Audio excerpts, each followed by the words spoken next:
There are places where the boundary between worlds seems permeable, where the ordinary becomes strange, where nature and imagination conspire to create something that exists in both the daylight world of facts and the twilight world of stories.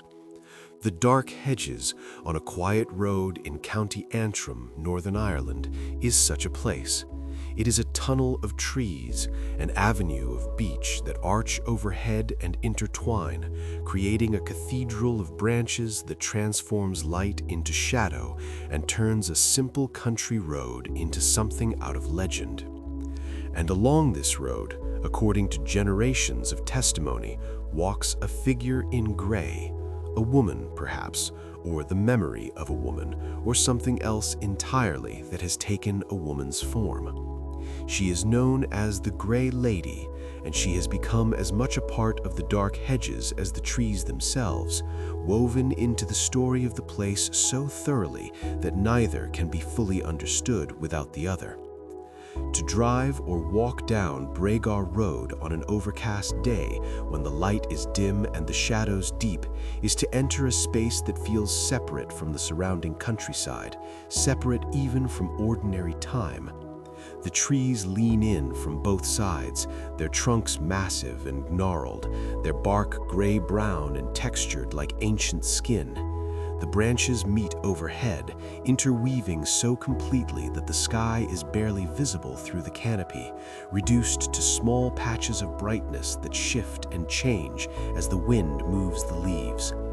The light that penetrates is filtered, diffused, transformed into something green-gray and soft, something that seems to come from no particular direction, but rather to emanate from the space itself, as if the tunnel of trees generates its own illumination, its own peculiar quality of visibility. The road curves gently, not straight, but not dramatically winding either, following a line that was chosen nearly 250 years ago for reasons of aesthetics and approach, for the impression it would create on visitors arriving at the estate it was designed to serve. The pavement is modern, replaced multiple times since the original track was laid, but the essential character of the route remains unchanged. A country lane, narrow enough that cars must slow down, must proceed carefully, must yield to oncoming traffic at the wider spots. This narrowness, this enforced slowness is part of the experience. You cannot rush through the Dark Hedges. The space demands a measured pace, demands attention, demands that you acknowledge its presence and adjust yourself to its rhythm. The trees themselves are European beech, Fagus sylvatica, a species known for its tolerance of shade, for its ability to form dense canopies, for its longevity and eventual enormous size. But these are not merely large trees, or even very large trees. They are ancient, at least by human standards, approaching or exceeding 200 years of age, and they have grown in ways that isolated beeches never would. Planted deliberately close together, growing in competition and cooperation simultaneously, they have reached upward and outward, have sent their branches across the gap to meet their neighbors, have created through accidental architecture something that no single tree could achieve, a continuous canopy, a vault of living wood and leaf, a structure that transforms the space beneath it into something enclosed, something sheltered, something that feels simultaneously protective and slightly threatening. This duality, protective and threatening, beautiful and unsettling, natural and somehow otherworldly, defines the Dark Hedges. It is not a cheerful place, not a bright and welcoming scene. The name itself acknowledges this. Dark Hedges, not bright avenue or beautiful lane, but dark, emphasizing shadow over light, emphasizing what is obscured rather than what is revealed. And yet people are drawn to it, have been drawn to it for decades, now in their thousands and tens of thousands, coming from around the world to see this tunnel of trees, to photograph it, to walk beneath its branches, to experience whatever it is that the Dark Hedges offers, Beauty, certainly, but also something more, something harder to name, something that has to do with atmosphere and mood, and the way certain places seem to resonate with something deeper than their physical appearance. The Grey Lady adds another dimension to this already complex atmosphere. She is, by all accounts, a figure glimpsed rather than clearly seen, present at the edges of perception, appearing most often at dusk or in dim light, most often to people who are alone or nearly so. She walks the road, they say, moving from tree to tree, sometimes visible for several seconds, sometimes only a flash of gray movement that might be a figure or might be shadow, might be human or might be something else entirely. She does not speak, does not interact, does not acknowledge the living witnesses who see her. She simply walks, following some route known only to herself, and then she vanishes, fading into the trees or disappearing around the curve of the road, or simply ceasing to be visible, leaving witnesses uncertain whether they truly saw anything or whether their eyes and minds conspired to create an image from shadow and expectation. The skeptic has many explanations ready. The light under the trees is strange, making perception unreliable. The mind, primed by stories and by the atmosphere of the place, is ready to interpret ambiguous stimuli as confirming those stories. The trees themselves, massive and irregular, create shadows that move with the wind, that can easily be mistaken for figures. Mist is common in Ireland, and mist caught in certain light can take on shapes that seem solid, seem human, seem to move with purpose.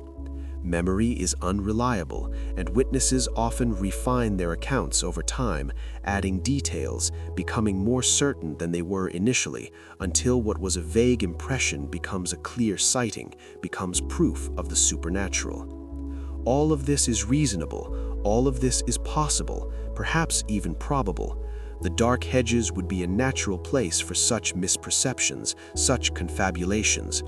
The atmosphere practically demands that witnesses see ghosts, practically insists that something mysterious inhabits the space beneath the trees.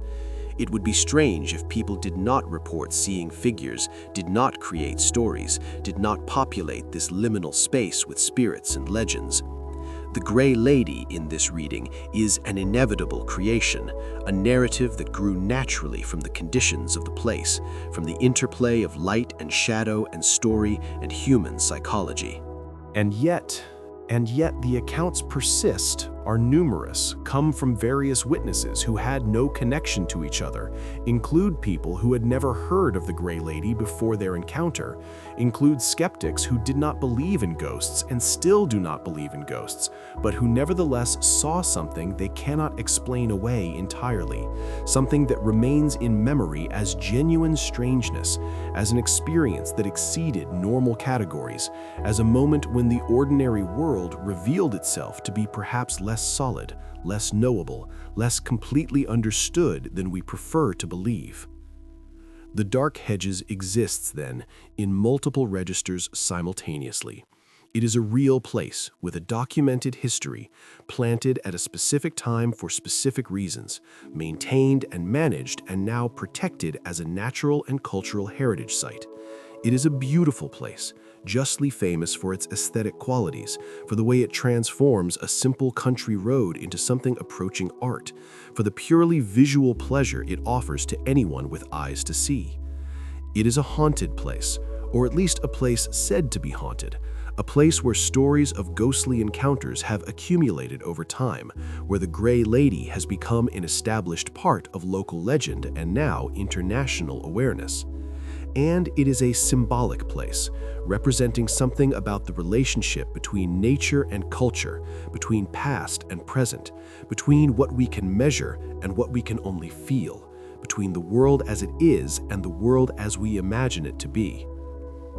To understand the Dark Hedges fully, to grasp why it looks as it does, why it feels as it does, why it has become what it has become, we must trace its history from the beginning, must understand the intentions behind its creation and the accidents of its development, must follow it through the centuries from planted saplings to mature avenue to international tourist destination. We must understand the trees themselves, their biology and their growth, their remarkable ability to create architecture through living wood. We must understand the estate it was meant to serve, the people who planted it, the social and historical context that made such a planting seem desirable and appropriate. And we must understand the Grey Lady, must trace the evolution of her legend, must examine the accounts and the theories, must grapple with the question of what, if anything, walks beneath those branches, what presence or memory or intersection of circumstance and perception has created a ghost story that refuses to fade, that continues to grow and adapt, that has become inseparable from the place itself. Let us begin, as all such investigations must begin, at the beginning, with a wealthy Irish landowner in the late 18th century, with a vision of grandeur and beauty, with a decision to plant trees along an approach road, with the small actions that accumulate over time into consequences no one could have predicted or imagined. The year is 1775, and Ireland is part of the British Empire, governed from London but with its own parliament in Dublin, its own Anglo-Irish aristocracy, its own complex social hierarchies that blend English Protestant settlers with older Catholic Irish populations in arrangements that are never comfortable, never fully settled, always carrying the potential for conflict even in times of relative peace. County Antrim in the northeast is predominantly Protestant, is part of Ulster, is relatively prosperous by Irish standards, with good agricultural land, with access to the sea, with estates owned by families who have been established there for generations, who have built fine houses and cultivated their lands and created in miniature the English country estate lifestyle that represents the pinnacle of genteel aspiration. James Stuart is such a landowner, and Gracehill House is such an estate. The Stuart family has owned land in Antrim for several generations, has prospered through a combination of agricultural income, wise marriages, and careful management, has achieved the comfortable position of gentry, not nobility, not titled, but respectable, established, secure in their place in the social order. Gracehill House itself, built earlier in the century, is a fine Georgian structure, proportioned according to classical principles, built of good stone, surrounded by grounds that are being steadily improved according to the fashionable principles of landscape design that have been filtering across from England. In 1775, James Stuart decides to improve the approach to his house. The existing route is functional but undistinguished, a simple track that leads from the main road to the estate. Stuart wants something better, something that will impress visitors, something that will announce from a distance that they are approaching a house of consequence, a property owned by a man of taste and means.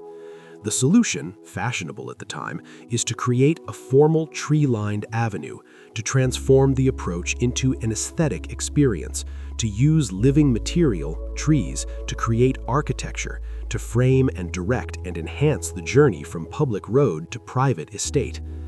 The choice of tree species is important. Oak is too slow-growing, too irregular in form. Elm would be possible, but elm has its own problems, its own vulnerabilities.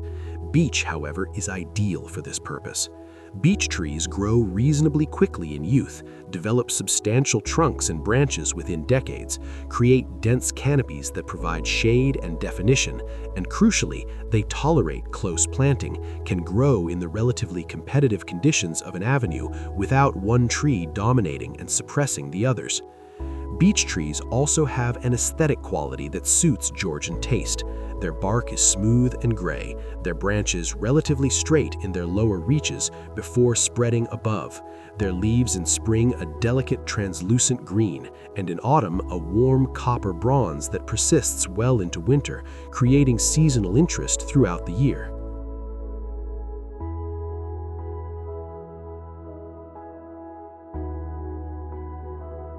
James Stuart orders approximately 150 beech saplings, perhaps as many as 200. The exact number is not recorded with certainty, and different sources provide different figures, but the order of magnitude is clear. This is to be a substantial planting, an avenue of considerable length, an investment in the future that will not reach full maturity within Stuart's own lifetime, but which will establish the family's commitment to the estate, will be a legacy for his heirs, will grow and improve with each passing year, becoming more impressive as the trees mature and expand.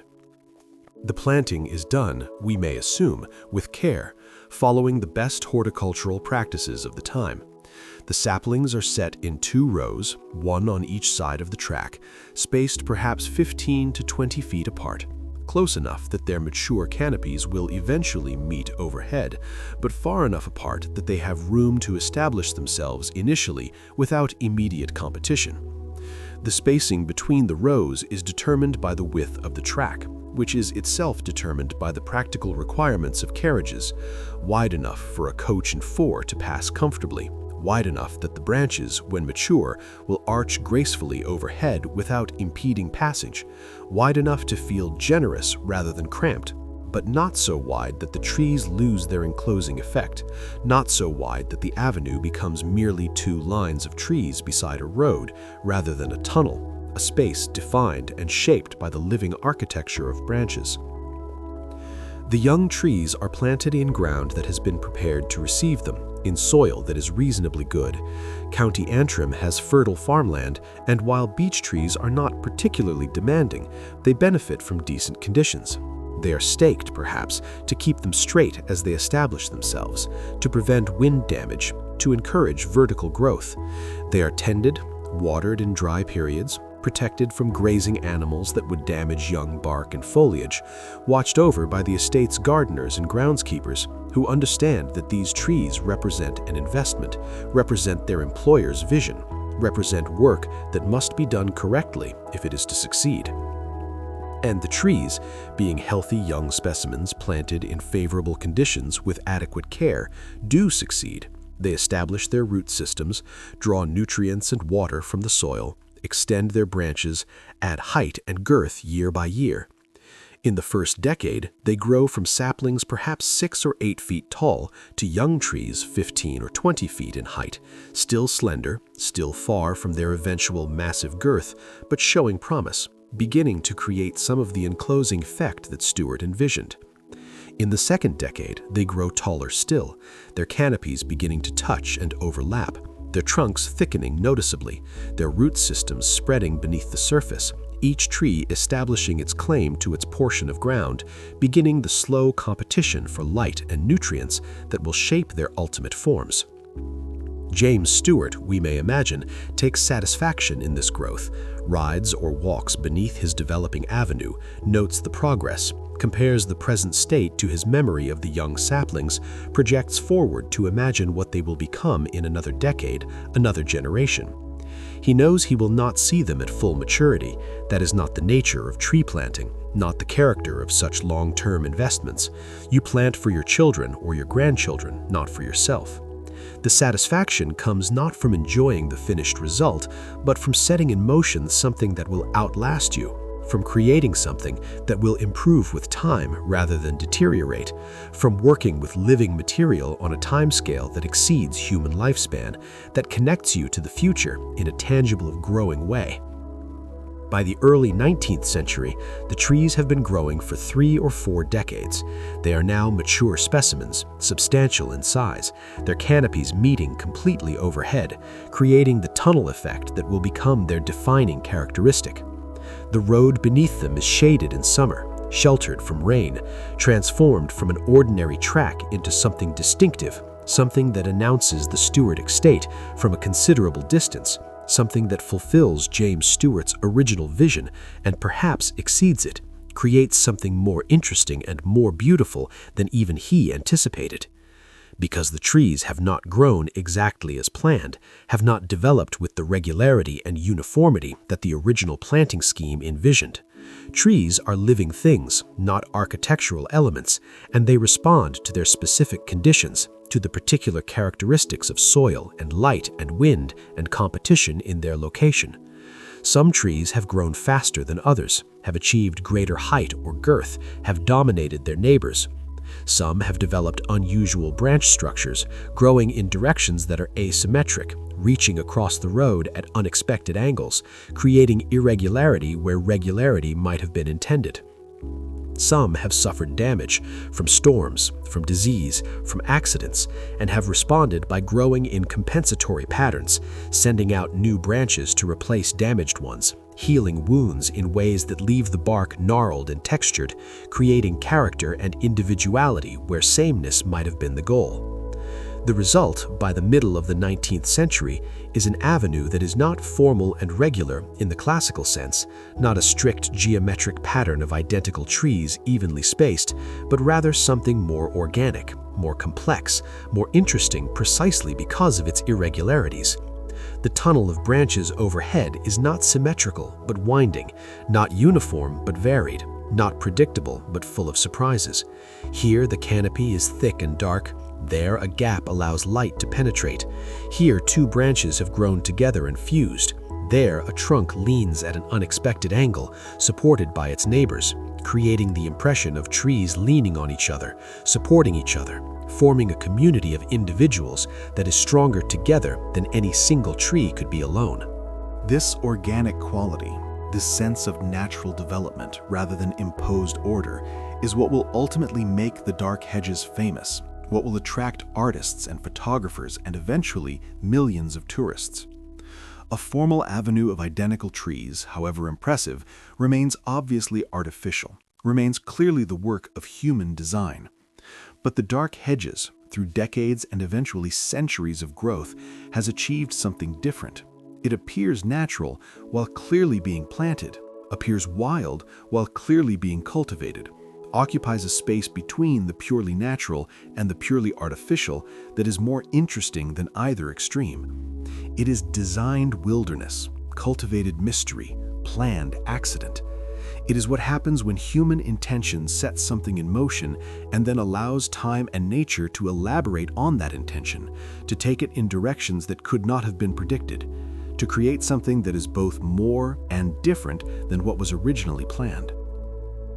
The trees continue to grow throughout the 19th century and into the 20th. They add to their girth year by year, their trunks expanding circumference by perhaps an inch or two annually when young, and less as they age, but always growing, always adding layers of wood beneath the bark, always becoming more massive, more imposing, more substantial. Their branches extend and thicken, the canopy becomes denser, the shade beneath becomes deeper. The light that penetrates changes character, less and less direct sunlight, more and more filtered and diffused light, the peculiar green-gray quality that will become characteristic,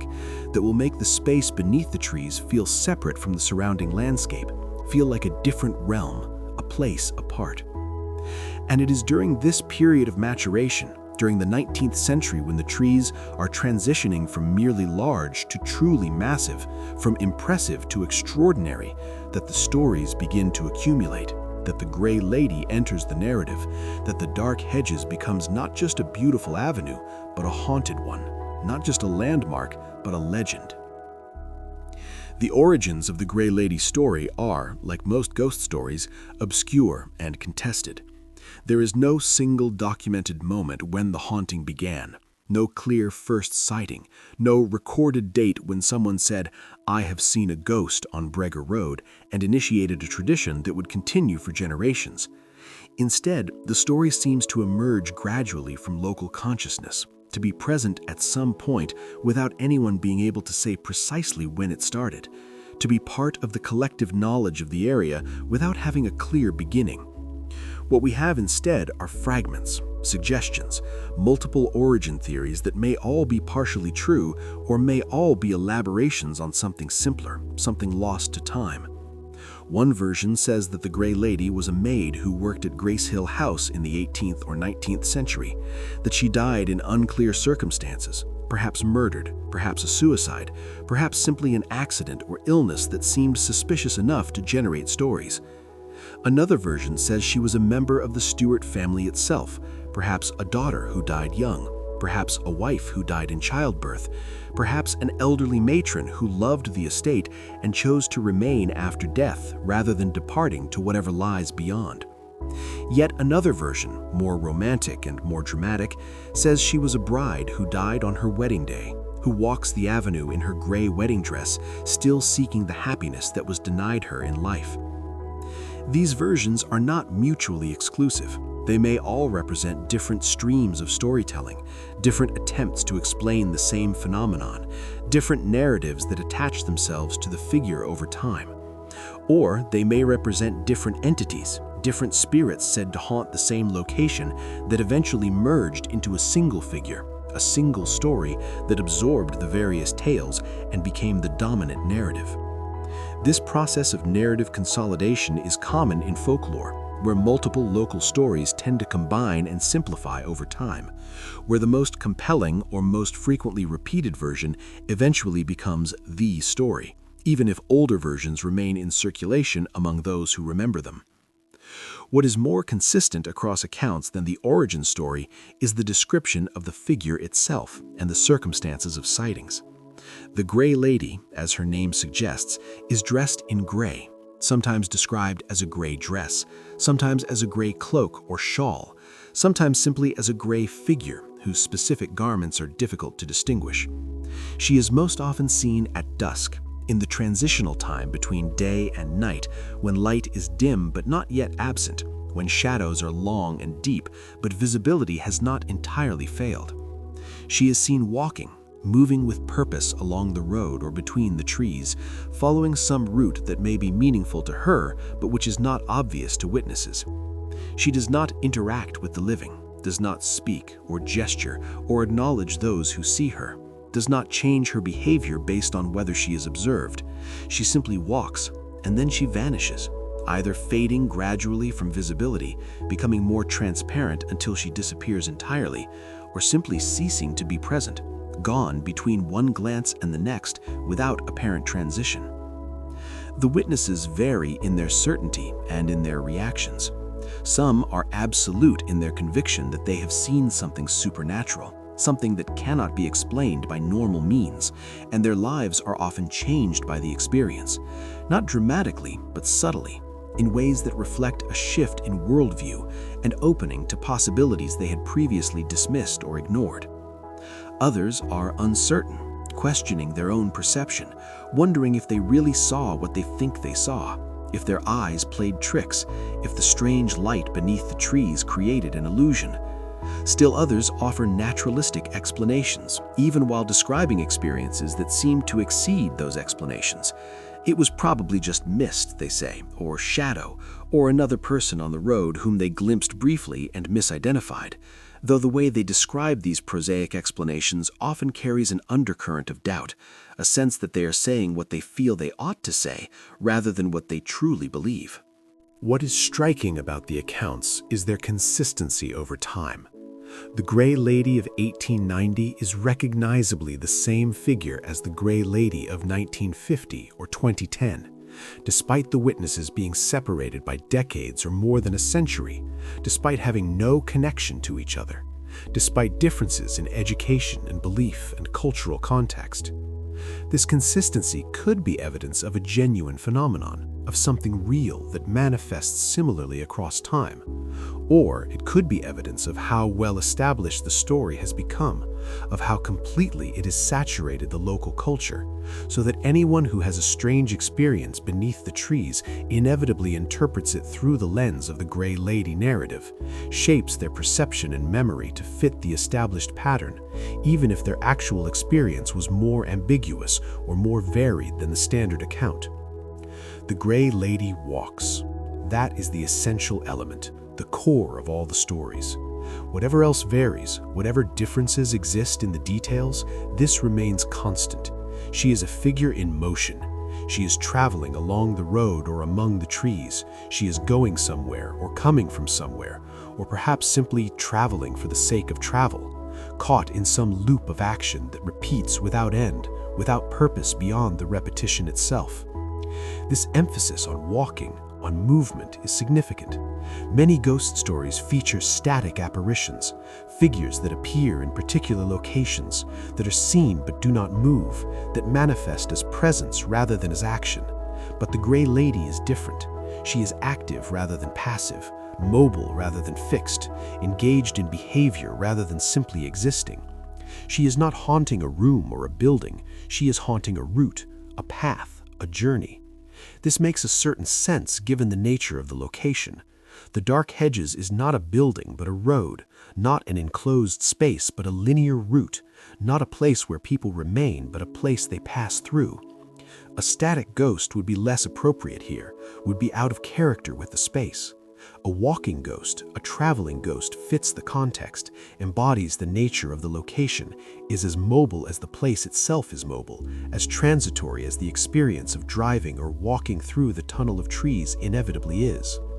And perhaps this is why the Grey Lady story has endured, why it has not faded as so many ghost stories do, why it continues to be reported and believed and discussed. It fits the place too well to be easily dismissed, answers too neatly to the atmosphere of the location, provides an explanation, however supernatural, for the feeling that something is different here, something is not quite right. Something makes this tunnel of trees more than just a beautiful natural feature, makes it a place where the ordinary rules seem slightly suspended, where perception is just unreliable enough that you can almost believe in things you would dismiss anywhere else. The 19th century gives way to the 20th, and the trees continue to grow, continue to develop, continue to create their extraordinary tunnel effect. But the world around them is changing, is being transformed by forces that will eventually reach even this quiet corner of County Antrim, that will alter forever the character of the Dark Hedges and its relationship to the broader culture. Gracehill House remains occupied throughout the 19th century by the Stuart family, and then, after changing hands, by other families, by people of means who maintain the estate, who keep the grounds in good order, who ensure that the avenue of trees is cared for, that damaged or dying trees are sometimes replaced, that the character of the approach is preserved. The house is a private residence, the estate is private property, and the road itself, while technically a right-of-way that connects to the public highway system, is lightly trafficked, used primarily by those with business at the estate, or by local people taking a shortcut, by those who live nearby and know the route. But several developments over the course of the 20th century will change this situation, will gradually transform the Dark Hedges from a private avenue known to a small local population into a public attraction known worldwide, will shift its status from background element of rural landscape to foreground element of cultural consciousness. The first development is photography. The late 19th and early 20th centuries see photography become increasingly accessible, increasingly portable, and increasingly capable of capturing scenes with the technical quality necessary to do justice to subjects like the Dark Hedges. Early photographers, both amateur and professional, discover the location, recognize its visual potential, begin to create images that capture the tunnel of trees, the quality of light, the atmospheric presence of the place. These photographs circulate, initially in limited ways, local postcards, photography club exhibitions, regional publications, but they begin to establish the Dark Hedges as a subject worthy of photographic attention, as a location that rewards careful composition and timing, as a place that photographs well, that translates effectively from three-dimensional reality to two-dimensional image. The second development is the automobile. As cars become more common and more affordable throughout the 20th century, as roads improve and driving becomes a standard form of transportation and recreation, more people pass through the Dark Hedges. More people encounter it not as a destination, but as a route, as part of a journey from somewhere to somewhere else. And many of these travelers, even those who had no prior knowledge of the location, are struck by what they see, stop to look more closely, perhaps take photographs if they have a camera, perhaps simply marvel at the unexpected beauty, at the way nature and cultivation have combined to create something extraordinary. The third development is tourism. Ireland in the 20th century gradually develops a tourism industry, initially modest, focused primarily on natural scenery and historical sites, but growing steadily, encouraged by government investment in infrastructure and promotion, by the recognition that tourism can be an economic driver, can bring money and employment to rural areas, can provide revenue without requiring industrial development or intensive agriculture. The Dark Hedges, as it becomes better known, as more photographs circulate, as more travel writers mention it, gradually appears on tourism itineraries, becomes a stop on coach tours, becomes a location that travelers specifically seek out rather than discovering accidentally. Each of these developments reinforces the others. Better photography makes the Dark Hedges more famous, which brings more tourists, which leads to more photographs being taken, which circulates more widely, which brings still more tourists, in a feedback loop that steadily amplifies awareness and visitation. By the late 20th century, the Dark Hedges is well established as a Northern Ireland landmark, is featured in tourism literature, is visited by thousands of people annually, has achieved a level of fame within Ireland and Britain that makes it a recognizable location, a place people have heard of even if they have not visited. But this level of fame, substantial as it is nothing compared to what is coming. Nothing compared to the transformation that will occur when the Dark Hedges appears on screen, when it becomes part of one of the most watched television series in history, when it is suddenly exposed to a global audience of tens of millions of viewers who will see it not as itself, but as a fantasy landscape, as the Kingsroad, as part of the world of Westeros, as a location in Game of Thrones. The selection of the Dark Hedges as a filming location for Game of Thrones was not inevitable, but is, in retrospect, obvious. The production was looking for locations in Northern Ireland that could represent the fictional world of George R.R. Martin's novels, that had the right atmospheric quality, the right visual character, the right combination of beauty and slight menace, of the familiar and the strange. The Dark Hedges, with its tunnel of ancient twisted trees, with its quality of light, with its sense of being a place slightly removed from ordinary reality, was perfect for this purpose. It could represent the Kingsroad, the main route connecting the regions of Westeros, the path along which characters travel, along which armies march, the setting for significant scenes and important conversations. The filming took place in 2010 for the first season, which aired in 2011. The scenes are brief. The Dark Hedges appears for only a matter of seconds in the episodes where it features, but the impact is immediate and enormous. Game of Thrones becomes a cultural phenomenon, watched by millions, discussed obsessively, generating intense fan engagement and enthusiasm.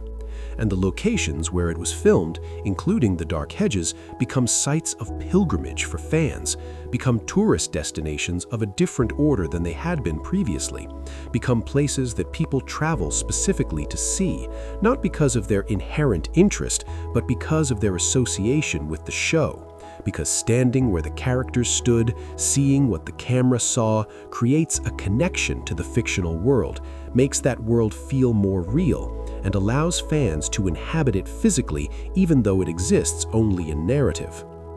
The effect on the Dark Hedges is dramatic and almost immediate. Visitor numbers explode. What had been thousands of visitors annually becomes tens of thousands, becomes eventually hundreds of thousands, becomes more than the location can comfortably accommodate, more than the trees can tolerate, more than the local infrastructure can support. The narrow road becomes clogged with traffic, with cars and tour buses stopping to allow passengers to photograph the trees, with vehicles attempting to pass each other on a lane designed for occasional local traffic, with congestion and delays and frustrated drivers. The space beneath the trees becomes crowded with people, with tourists seeking the perfect photograph, with groups posing for pictures, with the noise and activity of mass visitation transforming the atmosphere from quiet and contemplative to busy and chaotic. The trees themselves, already ancient and vulnerable, suffer from this increased human presence. Roots are compressed by the constant foot traffic. Bark is damaged by people touching and leaning against the trunks. Litter accumulates. The physical stress of hosting hundreds of thousands of visitors per year takes its toll on organisms that evolved to exist in forests, that are not adapted to constant human disturbance, that are already at an age where any additional stress can be harmful, can accelerate decline, can tip the balance from stable survival to active dying. Conservationists and local authorities recognize the problem and struggle to address it. The road is eventually closed to through traffic, restricted to access only, with parking areas established at the periphery rather than allowing cars to drive through the tunnel itself. Signs are erected asking visitors to respect the trees, to stay on designated paths, to take nothing but photographs. Fences and barriers are installed to protect the most vulnerable trees, to prevent people from climbing on roots or carving into bark. Educational materials are distributed explaining the fragility of the trees, the importance of preservation, and the need for visitors to act responsibly. These measures help, but cannot completely solve the fundamental problem, which is volume. Too many people want to visit the Dark Hedges, want to see it and photograph it and post images to social media, want to claim the experience, want to check it off their list of Game of Thrones locations or their list of must-see sites in Ireland. The desire to visit is stronger than any practical consideration, stronger than concerns about conservation, stronger than awareness of the damage that visitation causes. People come because they want to come, because the images they have seen online or on television have created expectations and desires, because the Dark Hedges has become a symbol, an icon, something that represents Ireland or represents Favasi or represents the perfect Instagram location, something that must be experienced even if that experience is diminished by crowds, even if that experience contributes to the degradation of what is being experienced. This tension between the desire to preserve something and the desire to experience it, between protecting a site and allowing access to it, between keeping something special and sharing it with others, is not unique to the Dark Hedges, but is perhaps particularly acute there because the trees are both the attraction and the victim, are simultaneously what people come to see and what is harmed by their coming. Every visitor contributes, however minutely, to the long-term degradation of the site. Every photograph taken, every step taken, every breath exhaled in the enclosed space beneath the canopy is part of an accumulated burden that the trees must bear, that shortens their remaining lifespan, that makes the Dark Hedges less sustainable, less permanent, more precarious. And then there are the storms. Trees, particularly old trees, particularly trees that have grown in competitive conditions and have developed unusual forms because of that competition, are vulnerable to wind damage. A healthy young tree can bend and flex in high winds, can dissipate the force through movement, can survive storms that would destroy structures built of dead material. But old trees are less flexible. Their wood is more brittle, their structures are compromised by centuries of growth and adaptation and wound healing, by hollows and weak points and asymmetries.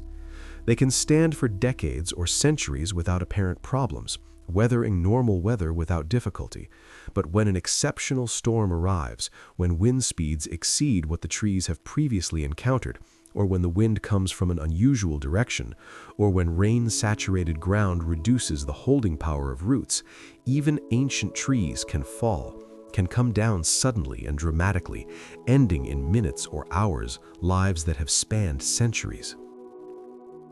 The Dark Hedges has lost trees to storms repeatedly over the years, but several storms in the early 21st century were particularly destructive, felled multiple trees, left gaps in the tunnel where previously there had been continuous canopy.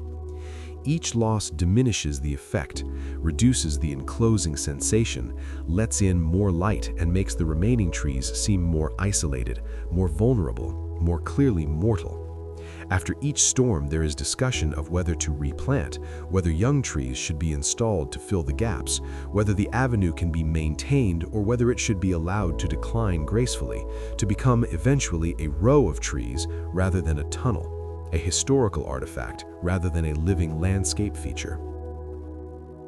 The arguments against replanting are practical and philosophical. Practically, young trees would take many decades to approach the size of the surviving old trees, would create visual discontinuity, would not match in character or appearance, would be obviously replacements rather than original plantings. Philosophically, there is something to be said for allowing the dark hedges to age naturally, to accept that all living things have finite lifespans, that the tunnel effect was always temporary, that trying to preserve it artificially or recreate it through replanting is fighting against the nature of trees and time, is refusing to accept the inevitable decline that is part of the cycle of growth and death that governs all life. The arguments for replanting are equally compelling. The Dark Hedges is important not just aesthetically, but economically. It draws tourists, generates revenue, supports local businesses, provides employment. Allowing it to decline means accepting the loss of these economic benefits, means admitting that the location will become less attractive, will fade from prominence, will cease to be the landmark it currently is. Moreover, the Dark Hedges is not a natural forest, but a deliberately planted avenue, a cultural landscape, a human creation. Maintaining it through replanting is simply continuing the original project, extending the vision of James Stuart and subsequent custodians, ensuring that future generations can experience something of what we experience now, can understand what the tunnel of trees was like at its peak. The debate continues, made more urgent by each new storm, by each new loss, by the recognition that the surviving trees are themselves approaching the end of their natural lifespans, that even without storms they will eventually die, that the window for preserving the Dark Hedges in anything like its current form is closing, is perhaps already closed, is perhaps something that we are witnessing the end of without being able to prevent it. Meanwhile, the Grey Lady continues to walk. Or so the stories say, or so some witnesses claim, or so the legend persists, adapted now to the modern context, discussed on websites and social media, investigated by paranormal enthusiasts with digital recorders and electromagnetic field detectors, filmed, or allegedly filmed, on phones and cameras, analyzed and debated and believed and dismissed in the endless conversation that the internet enables and amplifies. The Grey Lady in the 21st century is both the same figure she has always been and something new, something adapted to contemporary modes of belief and skepticism, contemporary technologies of documentation, contemporary frameworks for understanding claims about the supernatural. She still walks at dusk, still appears to solitary witnesses or small groups, still maintains her silence and her purposeful motion and her eventual disappearance. But now these encounters are more likely to be recorded, or at least attempts are made to record them, with mixed and disputed results. Now they are posted online, shared and circulated, examined by thousands of viewers who offer their interpretations and explanations, who enhance images to reveal details or expose frauds, who bring to bear the collective intelligence and collective skepticism of internet communities. Some claimed evidence is obviously fake, clearly manipulated, created either as deliberate hoaxes or as artistic interpretations that are then misrepresented as genuine documentation. Some claimed evidence is ambiguous, shows something that could be a figure, or could be shadow or mist or pareidolia, the human tendency to perceive meaningful patterns in random stimuli, to see faces in clouds or figures in trees. And some claimed evidence is simply inconclusive, shows something that the person taking the image believes is significant, but which cannot be definitively identified from the recording, which might be evidence of something anomalous, or might be evidence only of the limitations of photography in dim light, of the difficulty of capturing on camera what the eye thinks it sees. What is interesting is not whether any of this constitutes proof of the supernatural. It does not in any scientific sense, not in any way that would satisfy skeptical inquiry, but rather how the legend adapts, how it persists, how it continues to be meaningful despite, or perhaps because of, modern technology and modern skepticism. The Grey Lady in the 21st century is both the same figure she has always been and something new, something adapted to contemporary modes of belief and skepticism, contemporary technologies of documentation, contemporary frameworks for understanding claims about the supernatural. She still walks at dusk, still appears to solitary witnesses or small groups, still maintains her silence and her purposeful motion and her eventual disappearance. But now these encounters are more likely to be recorded, or at least attempts are made to record them, with mixed and disputed results. Now they are posted online, shared and circulated, examined by thousands of viewers who offer their interpretations and explanations, who enhance images to reveal details or expose frauds, who bring to bear the collective intelligence and collective skepticism of internet communities. Some claimed evidence is obviously fake, clearly manipulated, created either as deliberate hoaxes or as artistic interpretations that are then misrepresented as genuine documentation. Some claimed evidence is ambiguous, shows something that could be a figure, or could be shadow or mist or pareidolia, the human tendency to perceive meaningful patterns in random stimuli, to see faces in clouds or figures in trees. And some claimed evidence is simply inconclusive, shows something that the person taking the image believes is significant, but which cannot be definitively identified from the recording, which might be evidence of something anomalous, or might be evidence only of the limitations of photography in dim light, of the difficulty of capturing on camera what the eye thinks it sees. The ghost story, in this view, is part of the heritage of the place, is as much a part of what makes the Dark Hedges significant as the trees themselves,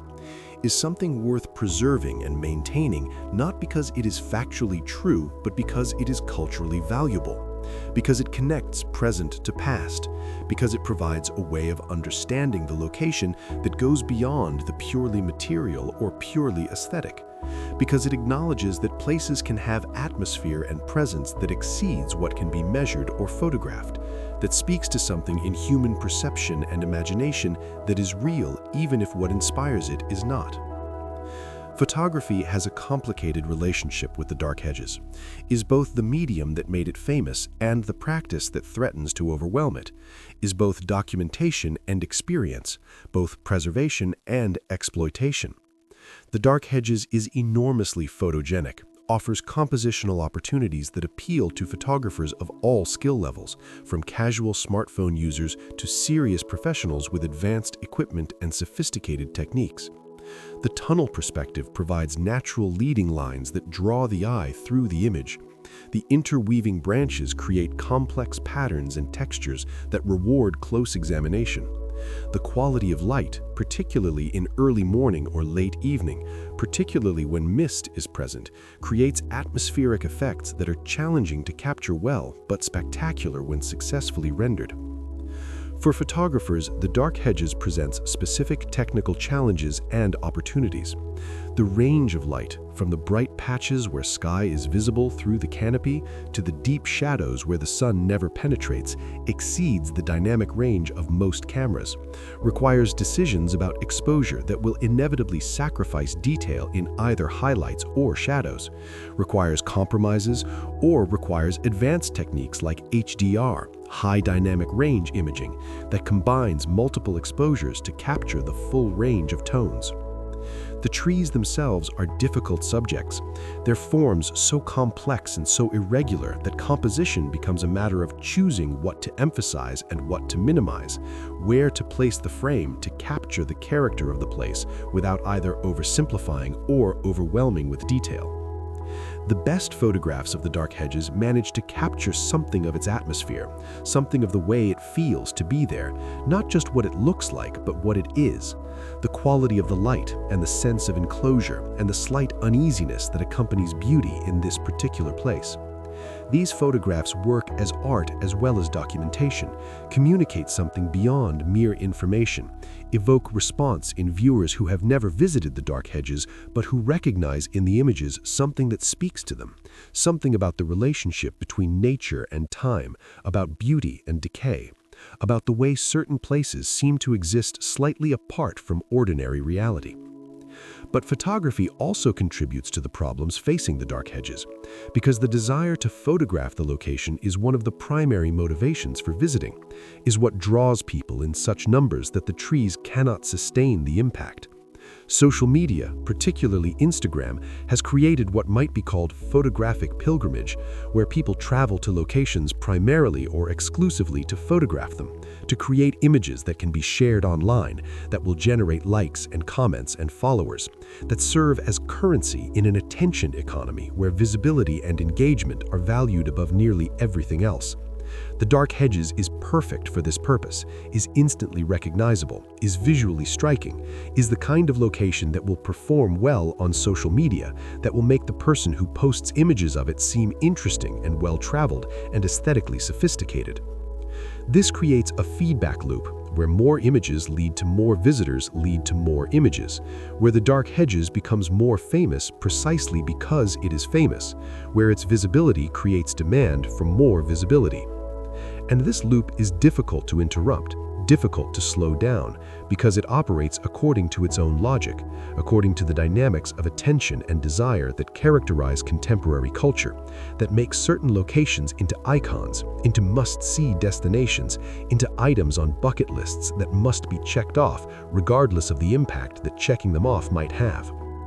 The experience of visiting the Dark Hedges today is therefore complicated, is layered with multiple and sometimes contradictory elements, is never simple, is rarely what visitors expect based on the images they have seen or the stories they have heard.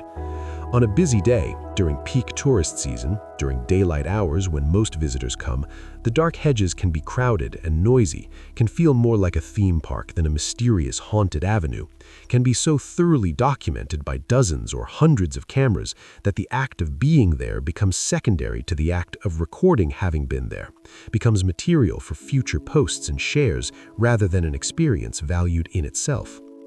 But visit at a different time, early morning, late evening, during the off-season, on a day when weather discourages casual visitors, and the experience can be very different. Visit when few others are present, when the road is quiet and the light is dim, when mist is caught in the branches and the world beyond the trees is obscured, and the Dark Hedges reveals something of what it was before fame, what it might have been when only locals knew it, what it could be if the pressures of tourism could be managed or reduced. In these moments, it becomes possible to understand why the Grey Lady legend developed, why people have seen or believed they saw something in this place, why the atmosphere seems charged with more than just the physical presence of trees and light and shadow. The Dark Hedges is beautiful. This cannot be denied, cannot be argued against. The visual reality of the tunnel, the aesthetic quality of the interweaving branches, the way light filters through the canopy, these are objectively impressive, are genuinely remarkable, are worthy of the attention they receive. But the Dark Hedges is also fragile, is also threatened, is also approaching what may be the end of its existence in the form that we recognize, that we value, that has made it famous. Climate change adds another layer of threat, another source of vulnerability. Trees, particularly old trees adapted to specific climate conditions, are sensitive to changes in temperature and precipitation patterns, to shifts in seasonal timing, to alterations in the frequency and intensity of extreme weather events. The beech trees of the Dark Hedges evolved in a particular climate, have survived for 2 centuries in conditions that, while variable from year to year, remained within certain parameters. But those parameters are shifting, the climate is changing, and the trees must adapt or decline. Adaptation for organisms as long-lived as trees is a matter of generations, is a slow process of selection where individuals with characteristics suited to new conditions survive and reproduce, while those without such characteristics die. This is too slow to keep pace with the rate of climate change, which is occurring on timescales of decades rather than centuries or millennia, which is faster than trees can adapt through natural processes. The specific threats are multiple. Warmer temperatures may favor diseases or pests that previously could not survive in the Irish climate, may introduce new stresses that compound existing ones. Changes in precipitation patterns may create either drought conditions that stress trees or excessive moisture that promotes root diseases. More frequent, intense storms may cause wind damage, may fell trees that could have survived in the previous climate. Warmer winters may disrupt the dormancy cycle that trees require, may lead to premature budding that is then damaged by late frosts. Each of these threats individually might be manageable, might be something the trees could survive, but in combination, accumulating year after year, they create an environment of chronic stress that weakens trees, makes them more vulnerable to everything else, shortens lifespans, accelerates decline. The question then is not whether the dark hedges will eventually disappear. All living things die. All configurations of living things eventually change, but rather when and how, and what, if anything, can or should be done to extend its existence, to preserve for future generations some version of what we can still experience today. Conservation efforts continue, are ongoing, involve arborists and ecologists and heritage managers and local authorities, involve monitoring tree health, treating diseases where possible, removing hazards like overhanging dead branches, providing structural support where needed, managing visitor impact to reduce stress on the trees and the surrounding environment. These efforts matter, buy time, slow the decline, allow the dark hedges to persist years or decades longer than it might otherwise. But they cannot stop the fundamental processes of aging and dying, cannot make the trees immortal, cannot freeze the dark hedges in its current state indefinitely. Some of the trees will need to be removed in coming years or decades, either because they die or because they become dangerous, pose risks to visitors or to neighboring trees, threaten to fall on the road or across the path in ways that cannot be allowed to happen spontaneously. Each removal will further diminish the tunnel effect, will reduce the enclosing character of the space, will make the dark hedges less dark, less hedge-like, more a row of trees beside a road than a tunnel through living wood. At some point, perhaps within the lifetimes of people reading this, perhaps within the next few decades, the dark hedges may no longer meaningfully exist as the phenomenon we know today, may have become something else, historical site, memorial, place that was, rather than a living landscape feature that continues to inspire and attract. This prospect creates a kind of melancholy, a sense of impending loss, and awareness that we are witnessing something that will not last, that our children or grandchildren may not be able to experience, that will pass from living reality into memory and photography and story. But it also creates urgency, creates motivation to visit while the opportunity exists, to see and document and appreciate while it is still possible, to engage with the dark hedges as a present reality rather than as a past one, as something that is rather than something that was. The Grey Lady, if she exists, if she walks, seems unbothered by these concerns, seems unconcerned with questions of preservation and tourism and climate change and the future of the trees. She continues her journey, follows her route, appears to those who see her without regard for the changing circumstances of the physical location, without apparent awareness that the place she haunts is itself temporary, is declining, is approaching transformation into something different. Perhaps she will persist even when the trees are gone, will walk along Bregagh Road even when it is no longer dark, no longer hedged, no longer a tunnel but simply a country lane like any other.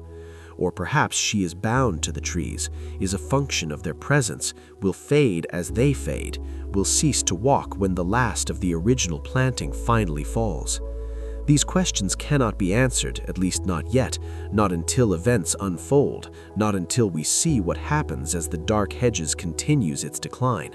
But they point to something important about the relationship between places and stories, between physical locations and the narratives we attach to them, between what is materially present and what is culturally constructed.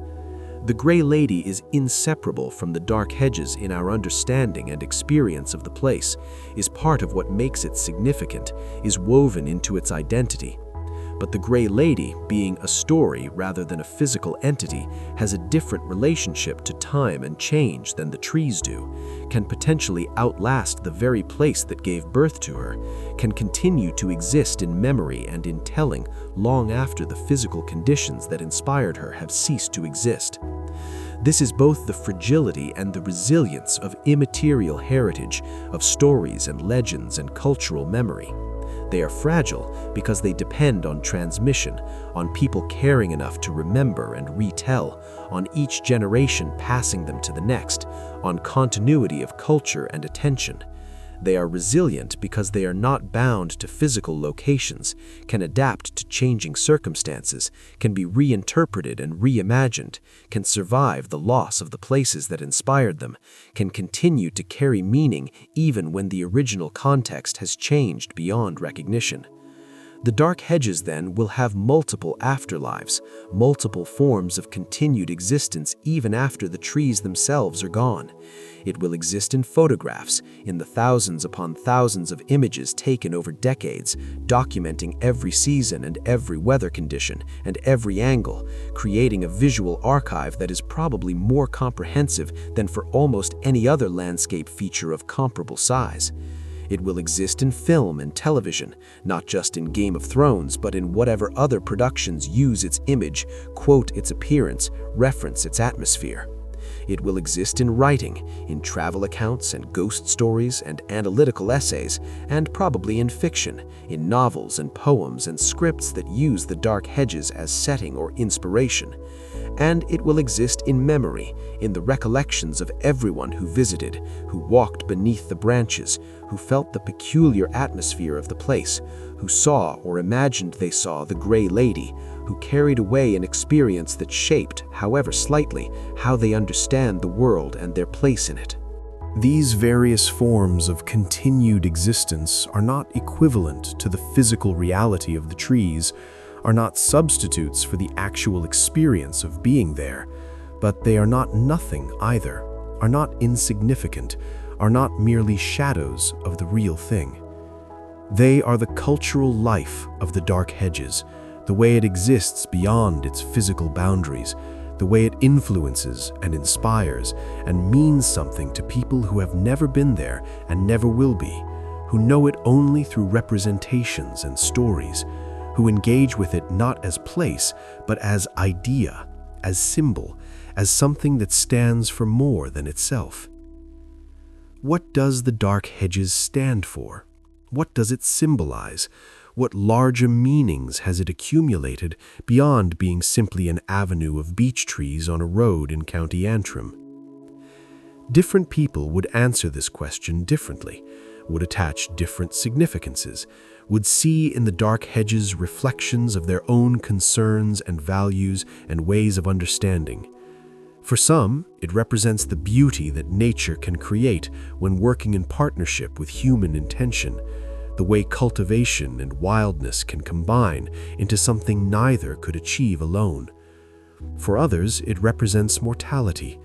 the way even the most beautiful and seemingly permanent things are temporary, are moving toward their end, remind us of our own finitude and the finitude of everything we value. For others, it represents the power of story, the way narratives shape experience, the way the Grey Lady legend adds dimension and depth to what might otherwise be merely a scenic location.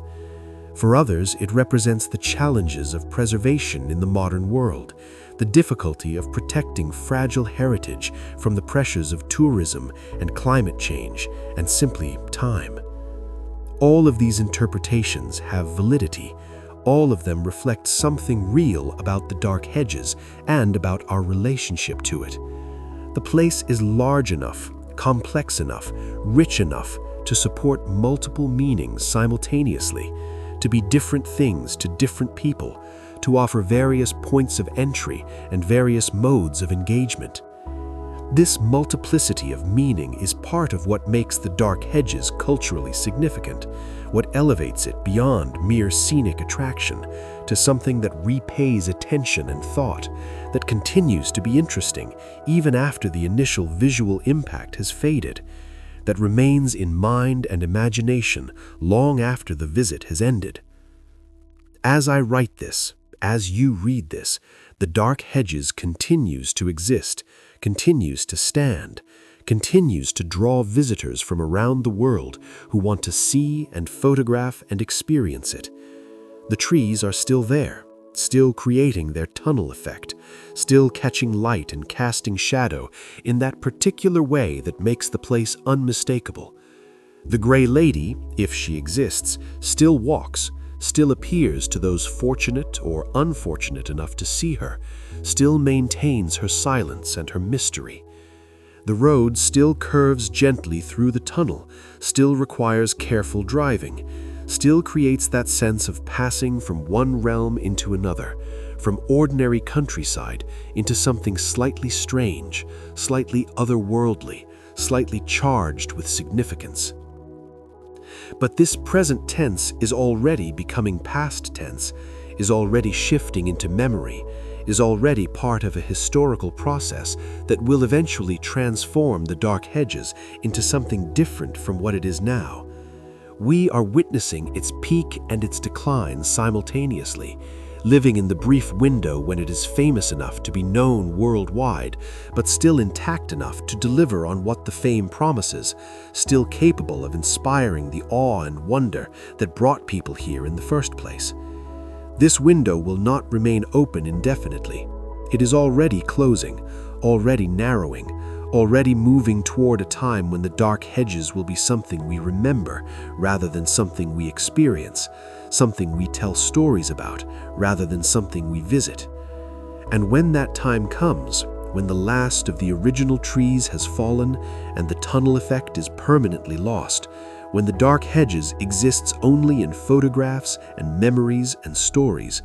the Grey Lady will remain, will continue to walk in imagination, if not in fact, will continue to embody something about the place that transcends its physical reality, that connects past to present to future in ways that trees, being merely physical and merely mortal, cannot.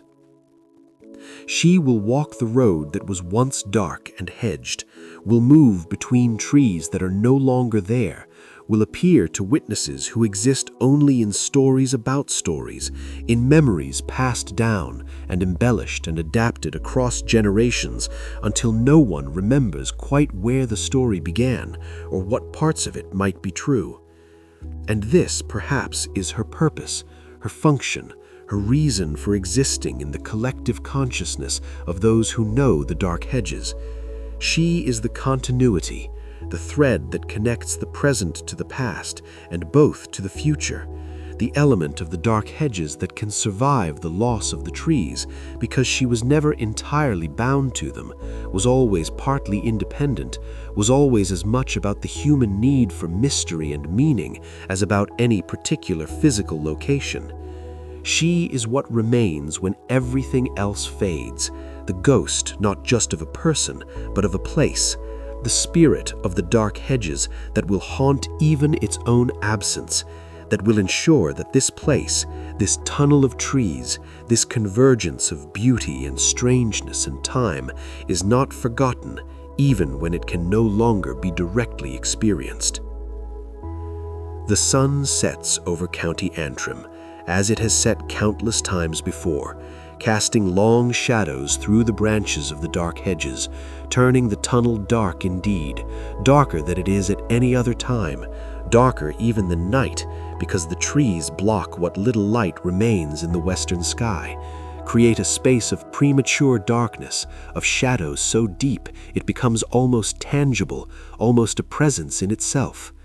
And in this darkness, in this deepest shadow of day's end, if you are there, if you are watching, if you are open to seeing, you might catch a glimpse of gray, a movement among the trees, a figure walking with purpose towards some destination unknown, following some route that makes sense only to her, pursuing some intention that was important once and remains important still, even though the reasons are forgotten, the circumstances lost, the story incomplete.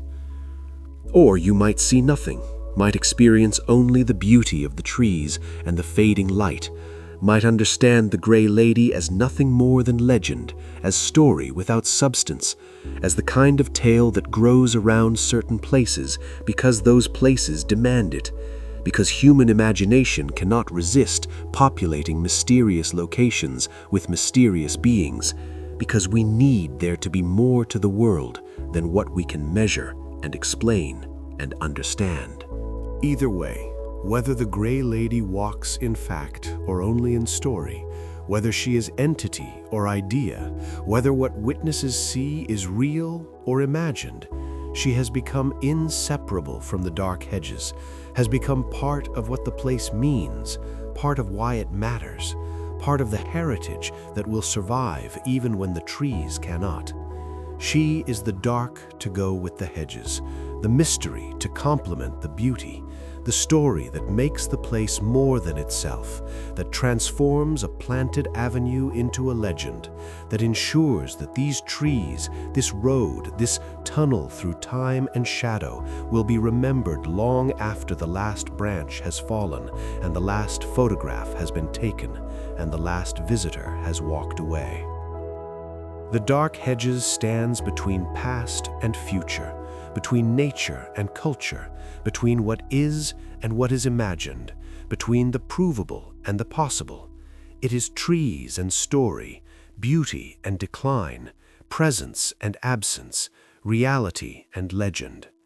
It is a place where a man named James Stuart planted beech trees in 1775, and where those trees grew beyond his vision into something he could not have imagined. It is a place where a woman in gray walks or does not walk, appears or does not appear, exists or does not exist, depending on what you believe, what you have seen, what you are willing to accept as possible in a world that is always stranger than we think, always more mysterious than our explanations allow, always capable of surprising us if we remain open to surprise. The road continues through the tunnel. The trees continue to grow and to decline. The Grey Lady continues her walk. And we continue to visit, to photograph, to wonder, to tell stories, to try to understand why this place affects us as it does, why we care about these trees, why we are moved by this legend, why the Dark Hedges matters in ways that exceed its physical reality, in ways that speak to something essential about being human, about our relationship with nature and time and story and meaning, about our need for places that remind us that the world is larger and older and stranger than we can fully comprehend, that there is mystery still, that not everything has been explained, that some tunnels lead to destinations we cannot predict, and some walks continue long after the walker has departed. The Dark Hedges waits, the Grey Lady walks, and the story continues, as all the best stories do, without clear ending, without final resolution, open to interpretation, alive with possibility, connecting all who encounter it to something that transcends the momentary, the local, the merely personal, connecting us to time and to each other, and to the long history of humans telling stories about places where the boundary between worlds grows thin, where we sense something more, where we glimpse, however briefly, whatever it is that lies just beyond the edge of ordinary perception, just past the last tree, just around the next curve of the road that leads through shadow into mystery, through darkness into whatever light or darkness lies beyond.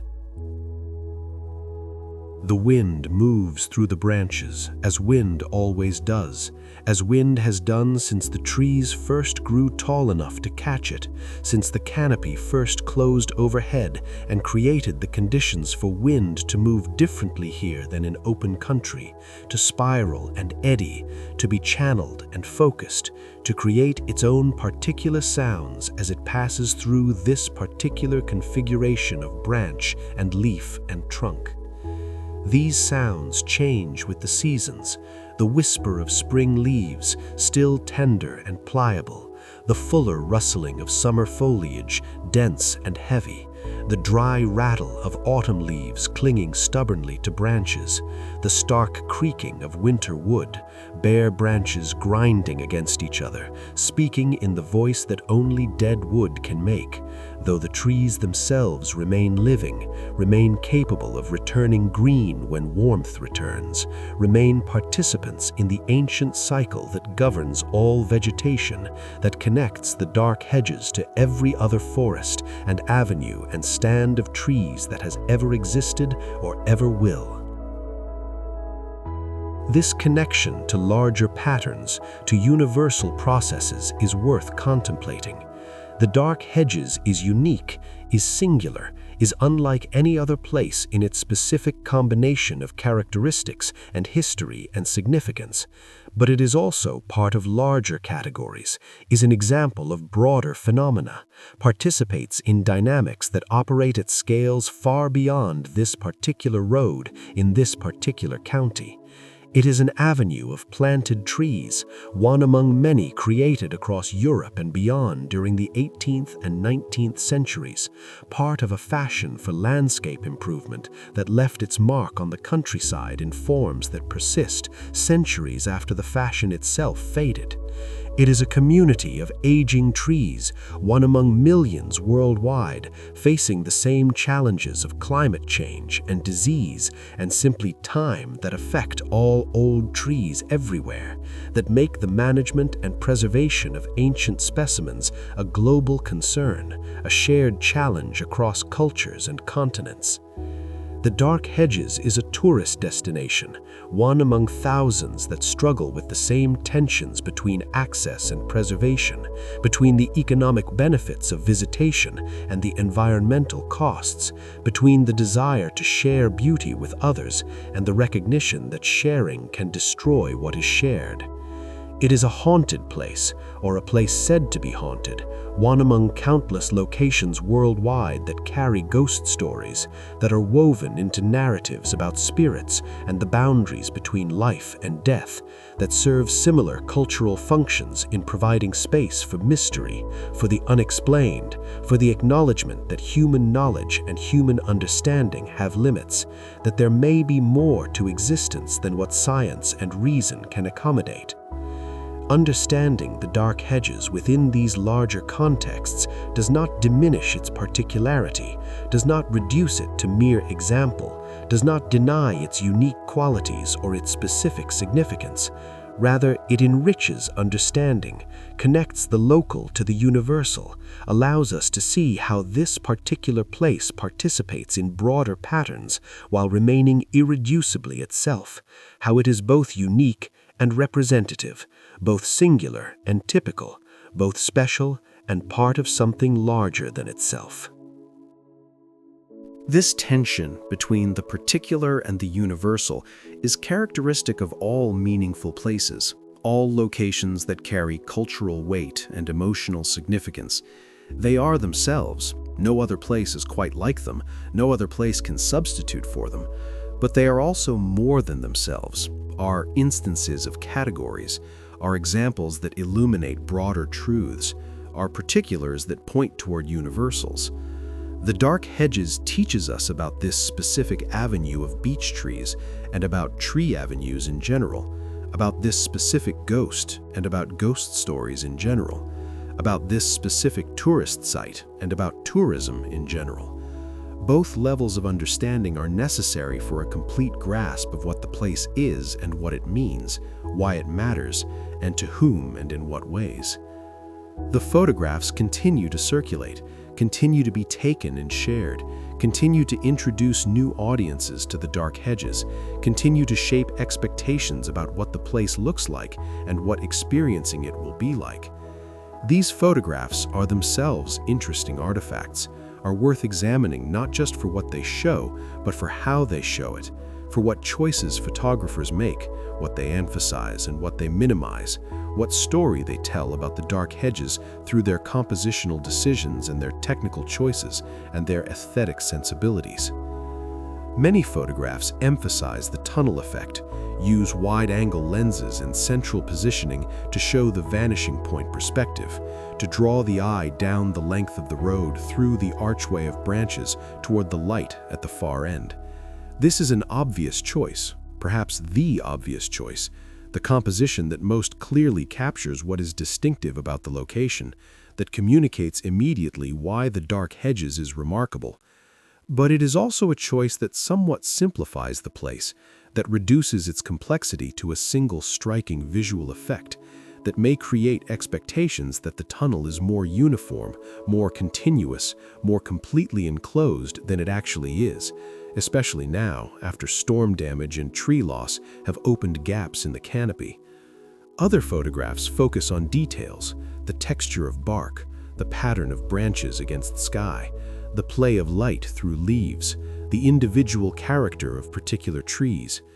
These images trade the immediate impact of the tunnel perspective for a more intimate engagement with the place, invite viewers to look more closely, to appreciate the small-scale beauty that complements the large-scale drama, to understand the Dark Hedges not just as a tunnel, but as a collection of individuals, each tree with its own form and history and character, each contributing to the overall effect while remaining distinct, maintaining its own identity within the community of the avenue. Still other photographs attempt to capture atmosphere rather than just appearance, use long exposures or particular lighting conditions or post-processing techniques to create images that are moody, that are evocative, that aim to communicate feeling rather than just documenting form. These are the photographs that come closest to capturing what it feels like to be in the Dark Hedges rather than just what it looks like, that attempt to translate subjective experience into visual form, that recognize that a place is not just its physical properties, but also the emotional and psychological response it generates, the way it makes you feel, the quality of consciousness it produces in those who enter it. Each approach has its merits and its limitations. The dramatic tunnel shots are effective, but somewhat cliched, are so common that they have lost some of their power through repetition, through oversaturation, through being the image everyone has seen and everyone tries to replicate. The detail shots are often beautiful, but can fail to convey the overall character of the place, can give a sense of individual trees without communicating what makes this particular collection of trees special, can be too fragmented to tell the whole story. The atmospheric shots are compelling when successful, but can veer into over-processing, can manipulate reality so much that they become more about the photographer's vision than about the place itself, can create expectations that the actual location cannot meet because the photograph has enhanced and idealized and transformed reality into something more dramatic than the original.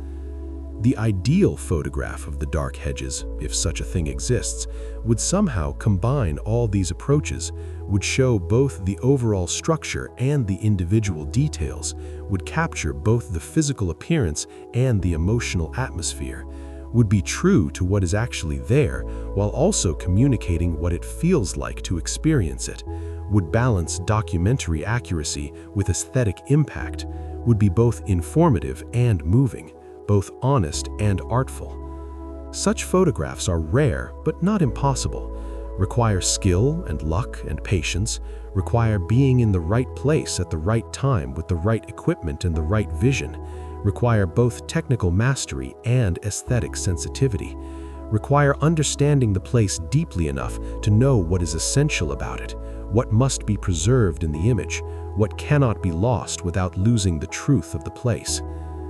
The question of truth in photography is complex and becomes more complex when the subject is a place like the Dark Hedges that exists at the intersection of reality and legend, of physical fact and cultural meaning. Is a photograph true if it accurately represents what the camera recorded, but creates, through timing and framing and processing, an image that makes the place seem more mysterious, more dramatic, more ghost-haunted than it actually is in most conditions and for most visitors?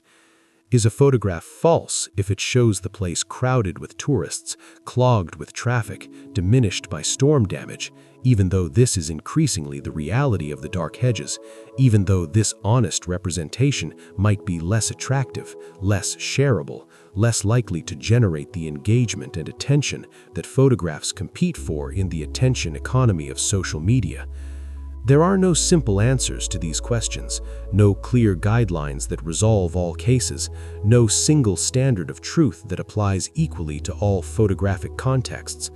But they are worth asking, worth grappling with, worth keeping in mind when we encounter photographs of the Dark Hedges or any other famous location, when we use those photographs to form our expectations and judgments, when we compare the images we have seen to the reality we encounter if we visit, when we create our own images and make our own decisions about how to represent the place, what story to tell about it through our compositional and technical choices. The Grey Lady, interestingly, rarely appears in photographs, or at least rarely appears in photographs that are widely accepted as genuine. This could be taken as evidence that she does not exist, that she is purely legendary, that if she were a real phenomenon, she would have been captured clearly on camera by now, given the thousands of photographers who have spent time in the Dark Hedges specifically looking for unusual phenomena. Or it could be taken as evidence that she is camera shy, that whatever she is, she appears to human perception in ways that cameras cannot capture, that she exists in a register of reality that is observable but not recordable, that she is present to consciousness but not to mechanical sensors, that the technology we use to document the world is simply inadequate to capture certain types of phenomena. Or, most likely, it could be taken as evidence of how rare genuine sightings are, how specific the conditions must be, how unlikely any given photographer is to be present at exactly the right moment, in exactly the right place, with exactly the right attention and exactly the right openness to see something that may or may not be there, that may appear for only seconds, that may be ambiguous even to the direct witness, and more ambiguous still to a camera that captures only light and shadow, that has no context, no peripheral awareness, no intuition or interpretation beyond what the lens records and the sensor preserves. The claimed photographic evidence that does exist for the Grey Lady is, without exception, disputed and disputable. Blurry figures that could be anything, shadows that could be natural, artifacts of digital compression or lens flare or intentional manipulation. None of it rises to the level of proof. None of it compels belief. None of it would convince a skeptic or even particularly impress someone who is already inclined to believe. This is typical of paranormal photography in general. The evidence that exists is always ambiguous, always open to multiple interpretations, always insufficient to establish claims beyond reasonable doubt. Whether this is because the phenomena being sought do not exist, or because they exist in forms that resist photographic capture, or because the technology and methodology are simply inadequate to the task, remains unclear, remains a matter of belief rather than proof, remains ultimately unresolvable by appeal to images that are themselves uncertain and contested. For visitors to the Dark Hedges who hope to see the Grey Lady, the advice is simple and probably obvious. Come at dusk, come alone or nearly so, come with attention and openness rather than with cameras and expectations. Come willing to see whatever presents itself rather than demanding specific phenomena. Come patient and quiet and willing to wait. And above all, come without certainty about what is possible and what is not, without rigid categories that determine in advance what can and cannot be experienced, without the kind of skepticism that ensures you will never see anything unusual because you have already decided that unusual things do not happen, that ghosts do not exist, that all mystery can be explained and all strangeness is merely misperception waiting to be corrected. This is not an argument for credulity, not a suggestion that every claimed sighting is genuine or every strange experience is supernatural. Skepticism has its place, serves important functions, protects us from fraud and self-deception and the countless ways that human perception and memory can fail. But there is a difference between healthy skepticism that remains open to evidence and rigid skepticism that dismisses in advance any possibility that does not fit established frameworks, any phenomenon that would require revising current understanding, any experience that suggests the world is stranger or more complex than we have previously believed.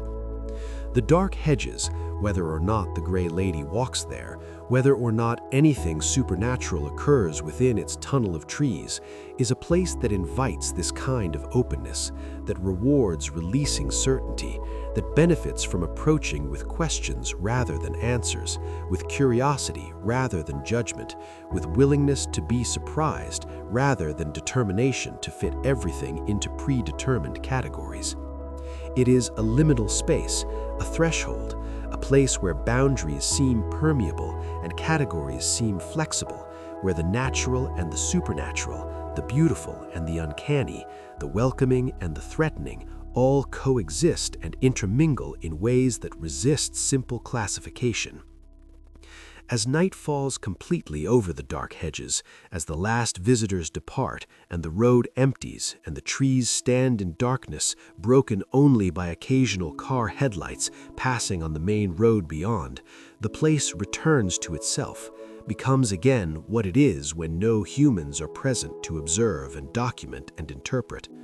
The trees stand and breathe, taking in carbon dioxide, releasing oxygen, performing the slow metabolic work that keeps them alive, that allows them to persist year after year, season after season, storm after storm. Their roots spread beneath the surface, drawing water and nutrients from soil, anchoring massive trunks against wind, competing and cooperating with the roots of neighboring trees in ways that are complex and not fully understood, that involve both conflict and mutual support, both individual survival and collective existence. The ecosystems that exist within and around the trees, the insects and birds and fungi and bacteria and countless other organisms that depend on the beeches or that the beeches depend on, that form networks of relationship and interdependence that extend far beyond what is visible, that connect the Dark Hedges to the broader landscape in ways that make isolation impossible, that what happens here affects and is affected by what happens elsewhere. These continue their own existence, their own activities, their own purposes that have nothing to do with human concerns, human tourism, human stories about ghosts and legends. The Dark Hedges is part of the living world, is embedded in ecological systems, is home and habitat and food source and shelter for countless beings who know nothing of James Stuart or the Grey Lady or Game of Thrones, who simply live their lives in and around these trees, who will continue to do so as long as the trees stand and perhaps longer, adapting to whatever changes come, surviving or not surviving according to their own capacities and the specific conditions they encounter. This ecological reality, this biological context, is easy to forget when we focus on the aesthetic and the legendary, on the human meanings and human stories that we attach to places.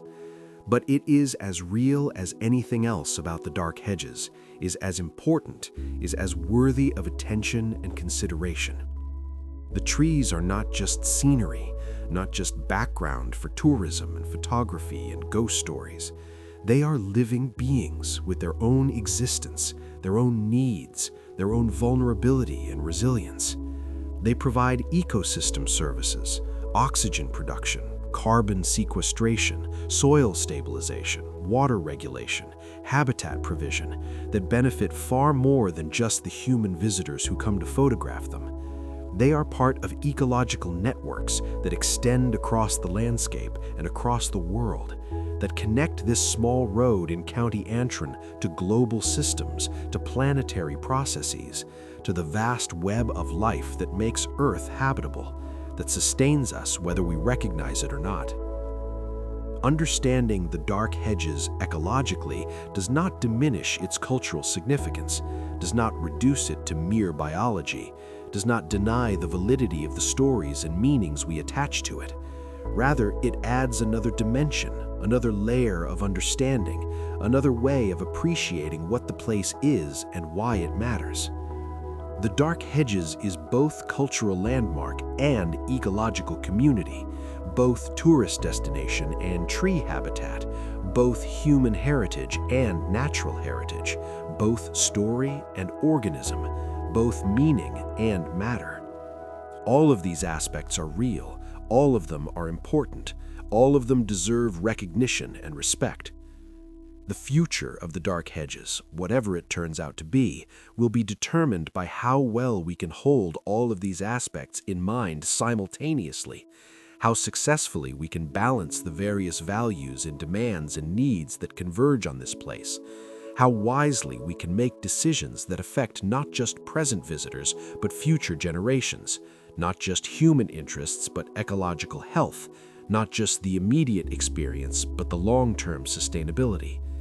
These are difficult balances, require compromises and trade-offs, require accepting that we cannot have everything we want, cannot preserve the place exactly as it is while also allowing unlimited access, cannot protect the trees perfectly while also accommodating tourism that generates revenue that supports protection. But difficulty does not mean impossibility, and the challenges facing the Dark Hedges, while serious, are not necessarily insurmountable. Other places have navigated similar challenges, have found ways to balance preservation and access, have developed management strategies that allow significant visitation while minimizing impact, have created educational programs that help visitors understand and respect what they have come to see. The Dark Hedges can learn from these examples, can adapt successful strategies to its own context, can develop its own solutions that reflect its particular circumstances and challenges. What is required is commitment. Commitment to treating the Dark Hedges as something valuable enough to protect, even when protection is expensive or inconvenient, even when it requires restricting access or managing visitors in ways that some may find burdensome, even when it means prioritizing long-term preservation. This ecological reality, this biological context, is easy to forget when we focus on the aesthetic and the legendary, on the human meanings and human stories that we attach to places. But it is as real as anything else about the Dark Hedges, is as important, is as worthy of attention and consideration. The trees are not just scenery, not just background for tourism and photography and ghost stories. They are living beings with their own existence, their own needs, their own vulnerability and resilience. They provide ecosystem services, oxygen production, carbon sequestration, soil stabilization, water regulation, habitat provision that benefit far more than just the human visitors who come to photograph them. They are part of ecological networks that extend across the landscape and across the world, that connect this small road in County Antrim to global systems, to planetary processes, to the vast web of life that makes Earth habitable, that sustains us whether we recognize it or not. Understanding the Dark Hedges ecologically does not diminish its cultural significance, does not reduce it to mere biology, does not deny the validity of the stories and meanings we attach to it. Rather, it adds another dimension, another layer of understanding, another way of appreciating what the place is and why it matters. The Dark Hedges is both cultural landmark and ecological community, both tourist destination and tree habitat, both human heritage and natural heritage, both story and organism, both meaning and matter.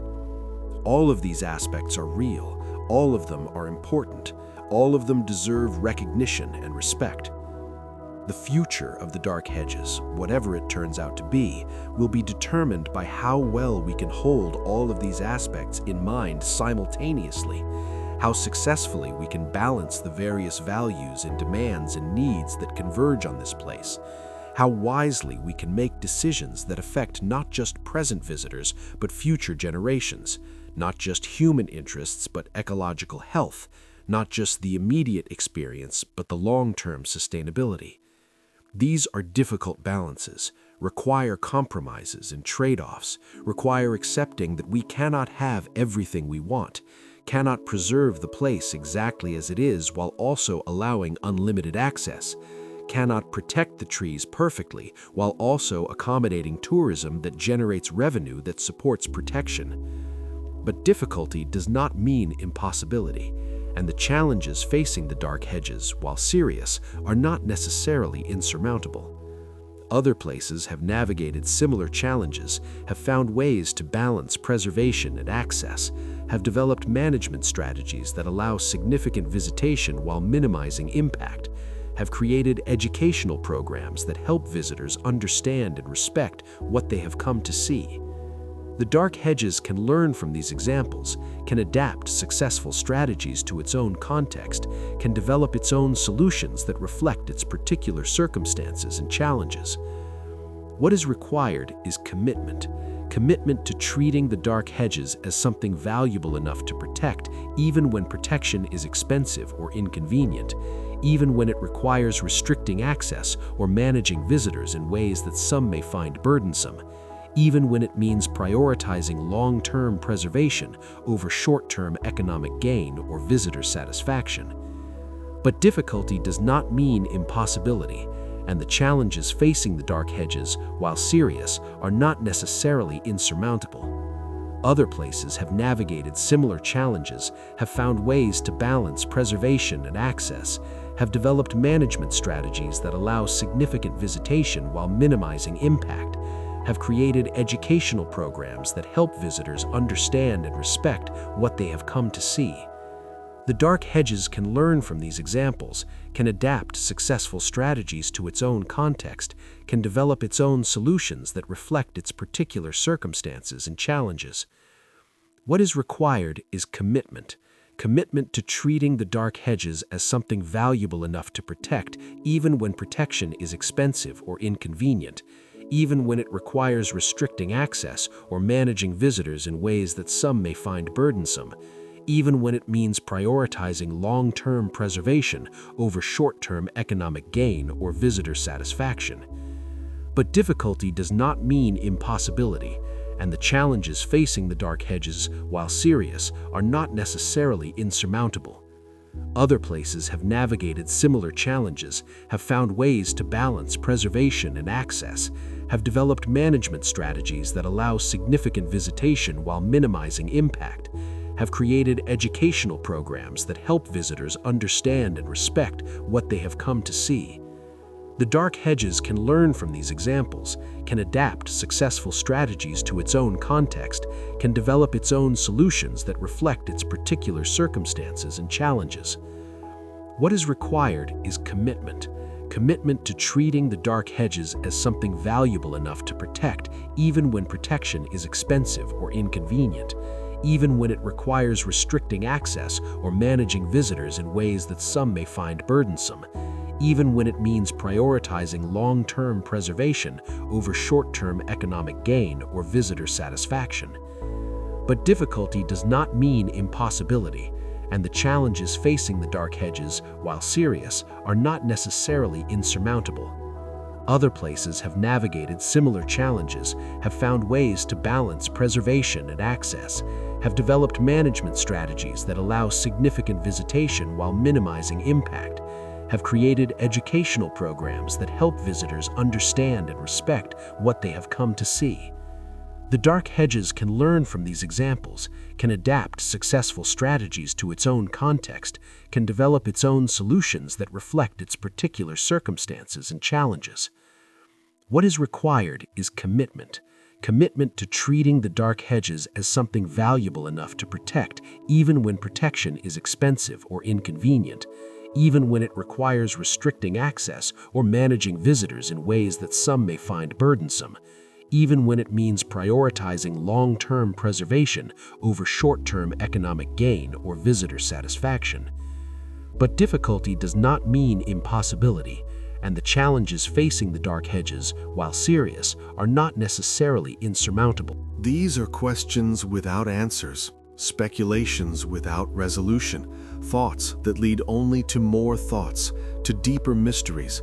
to the recognition that some things cannot be known, cannot be proven, cannot be resolved through evidence and argument and rational inquiry. The Grey Lady, like all ghosts, like all claims of the supernatural, exists in the space beyond proof, beyond certainty, beyond what can be definitively established.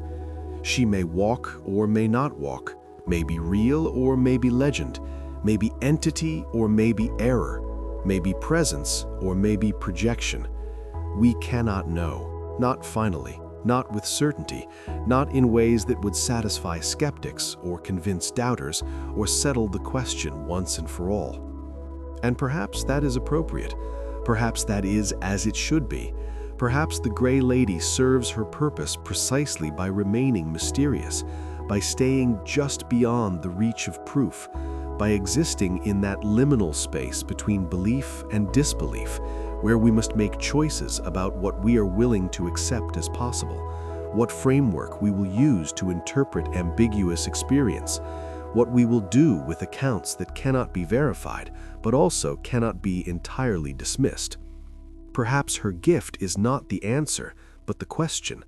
not the resolution, but the uncertainty, not the proof of the supernatural, but the reminder that the natural world we think we understand so completely may be less complete than we believe, may have room still for mystery, for strangeness, for phenomena that do not fit our categories and that resist our explanations, and that persist in being reported despite our inability to account for them in ways that satisfy our need for rational understanding. The Dark Hedges, then, is both place and portal, both destination and threshold, both reality and symbol.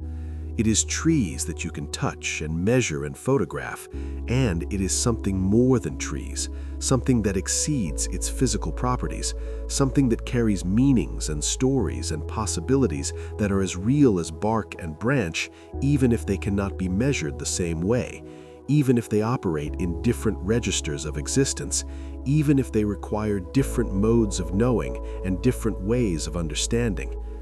To visit the Dark Hedges is to enter this complexity, to engage with all its layers and dimensions, to allow yourself to experience both the beauty of the trees and the power of the stories, both the physical place and the cultural meanings, both what is clearly there and what might be there, what is provable and what is possible, what is known and what is wondered about. It is to stand in a place where the boundaries blur, where categories become less certain, where you are invited to see and feel and think in ways that ordinary life rarely requires, that tourism rarely provides, that most locations do not offer. And it is to recognize, perhaps, that we need such places, need locations that resist complete explanation, that maintain their mystery even in an age of information, that not everything can be reduced to data, that some experiences exceed what can be captured in photographs or expressed in words, that there is value in the inexplicable, necessity in the unknown, beauty in the uncertain. The Dark Hedges, then, is both place and portal, both destination and threshold, both reality and symbol. It is trees that you can touch and measure and photograph, and it is something more than trees, something that exceeds its physical properties, something that carries meanings and stories and possibilities that are as real as bark and branch, even if they cannot be measured the same way, even if they operate in different registers of existence, even if they require different modes of knowing and different ways of understanding. To visit the Dark Hedges is to enter this complexity, to engage with all its layers and dimensions, to allow yourself to experience both the beauty of the trees and the power of the stories, both the physical place and the cultural meanings, both what is clearly there and what might be there, what is provable and what is possible, what is known and what is wondered about. It is to stand in a place where the boundaries blur, where categories become less certain, where you are invited to see and feel and think in ways that ordinary life rarely requires, that tourism rarely provides, that most locations do not offer, And it is to recognize, perhaps, that we need such places, need locations that resist complete explanation, that maintain their mystery even in an age of information, that not everything can be reduced to data, that some experiences exceed what can be captured in photographs or expressed in words, that there is value in the inexplicable, necessity in the unknown, beauty in the uncertain. The Dark Hedges, then, is both place and portal, both destination and threshold, both reality and symbol. It is trees that you can touch and measure and photograph, and it is something more than trees, something that exceeds its physical properties, something that carries meanings and stories and possibilities that are as real as bark and branch, even if they cannot be measured the same way, even if they operate in different registers of existence, even if they require different modes of knowing and different ways of understanding. To visit the Dark Hedges is to enter this complexity, to engage with all its layers and dimensions, to allow yourself to experience both the beauty of the trees and the power of the stories, both the physical place and the cultural meanings, both what is clearly there and what might be there, what is provable and what is possible, what is known and what is wondered about. It is to stand in a place where the boundaries blur, where categories become less certain, where you are invited to see and feel and think in ways that ordinary life rarely requires, that tourism rarely provides, that most locations do not offer. And it is to recognize, perhaps, that we need such places, need locations that resist complete explanation, that maintain their mystery even in an age of information, that not everything can be reduced to data, that some experiences exceed what can be captured in photographs or expressed in words, that there is value in the inexplicable, necessity in the unknown, beauty in the uncertain. The Dark Hedges, then, is both place and portal, both destination and threshold, both reality and symbol. It is trees that you can touch and measure and photograph, and it is something more than trees, something that exceeds its physical properties, something that carries meanings and stories and possibilities that are as real as bark and branch, even if they cannot be measured the same way, even if they operate in different registers of existence, even if they require different modes of knowing and different ways of understanding. To visit the Dark Hedges is to enter this complexity, to engage with all its layers and dimensions, to allow yourself to experience both the beauty of the trees and the power of the stories, both the physical place and the cultural meanings, both what is clearly there and what might be there, what is provable and what is possible, what is known and what is wondered about. It is to stand in a place where the boundaries blur, where categories become less certain, where you are invited to see and feel and think in ways that ordinary life rarely requires, that tourism rarely provides, that most locations do not offer. And it is to recognize, perhaps, that we need such places, need locations that resist complete explanation, that maintain their mystery even in an age of information, that not everything can be reduced to data, that some experiences exceed what can be captured in photographs or expressed in words, that there is value in the inexplicable, necessity in the unknown, beauty in the uncertain. The Dark Hedges, then, is both place and portal, both destination and threshold, both reality and symbol.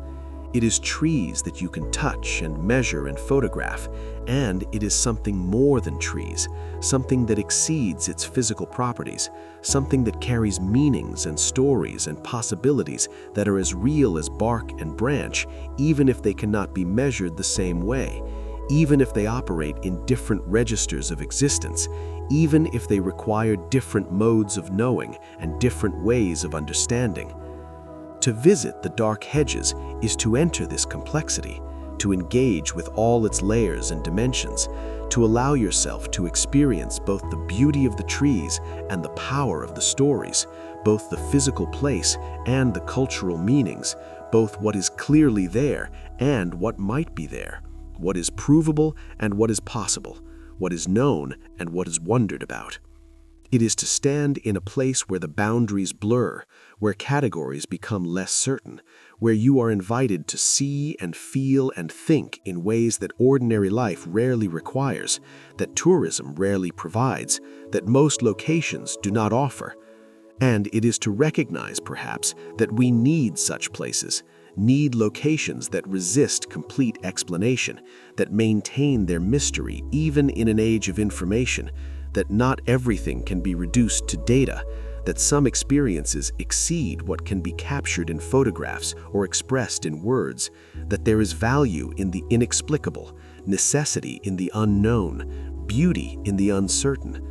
The Dark Hedges, then, is both place and portal, both destination and threat. We cannot know, not with certainty, not in ways that resolve all doubt. And so we are left where we began, with the Dark Hedges standing in County Antrim, with its tunnel of ancient twisted trees, with its legend of a woman who walks at dusk, with its beauty and its mystery and its uncertain future,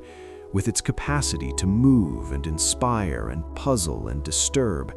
with its existence as both place and story, both matter and meaning, both physical reality and cultural construction. The tunnel of trees leads through darkness into light, through shadow into openness, through enclosure into release. It is a passage, a journey, a transition, a threshold. It is where James Stuart's vision and nature's elaboration combine into something neither intended alone. It is where the Grey Lady walks, or is said to walk, or is imagined to walk, or once walked, or will walk, or exists perpetually in the stories we tell about her, in the space between belief and skepticism, between proof and possibility, between the known and the unknown.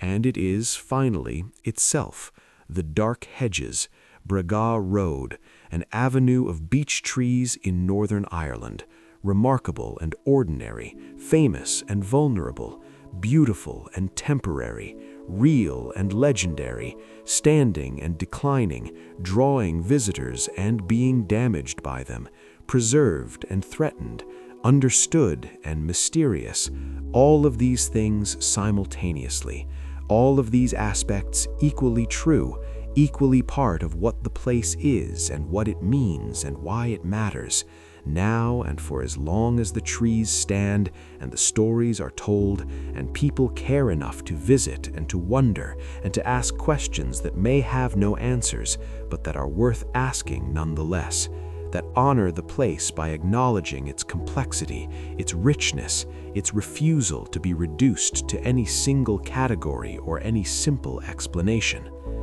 The tunnel of trees remains, for now, diminished but still substantial, damaged but still capable of creating its characteristic effect, threatened but still standing, still casting its peculiar light, still offering its particular experience to those who make the journey, who enter the space, who allow themselves to be affected by what they encounter there. How long this will continue, no one can say with certainty, but for now, in this moment, the Dark Hedges exists, and that is enough. The seasons turn over the Dark Hedges as they turn over all living things, bringing their changes and their constancies, their patterns and their surprises. Spring arrives in County Antrim, as it does throughout Ireland, with uncertain weather that oscillates between late winter cold and early summer warmth, with rain that seems endless but which the land requires, with lengthening days that bring light if not always sun, with the slow awakening of dormant life that has survived another winter and prepares itself to grow again, to produce leaves and flowers, to engage once more in the ancient work of photosynthesis and reproduction, of adding another layer of growth, another ring of wood, another increment of survival.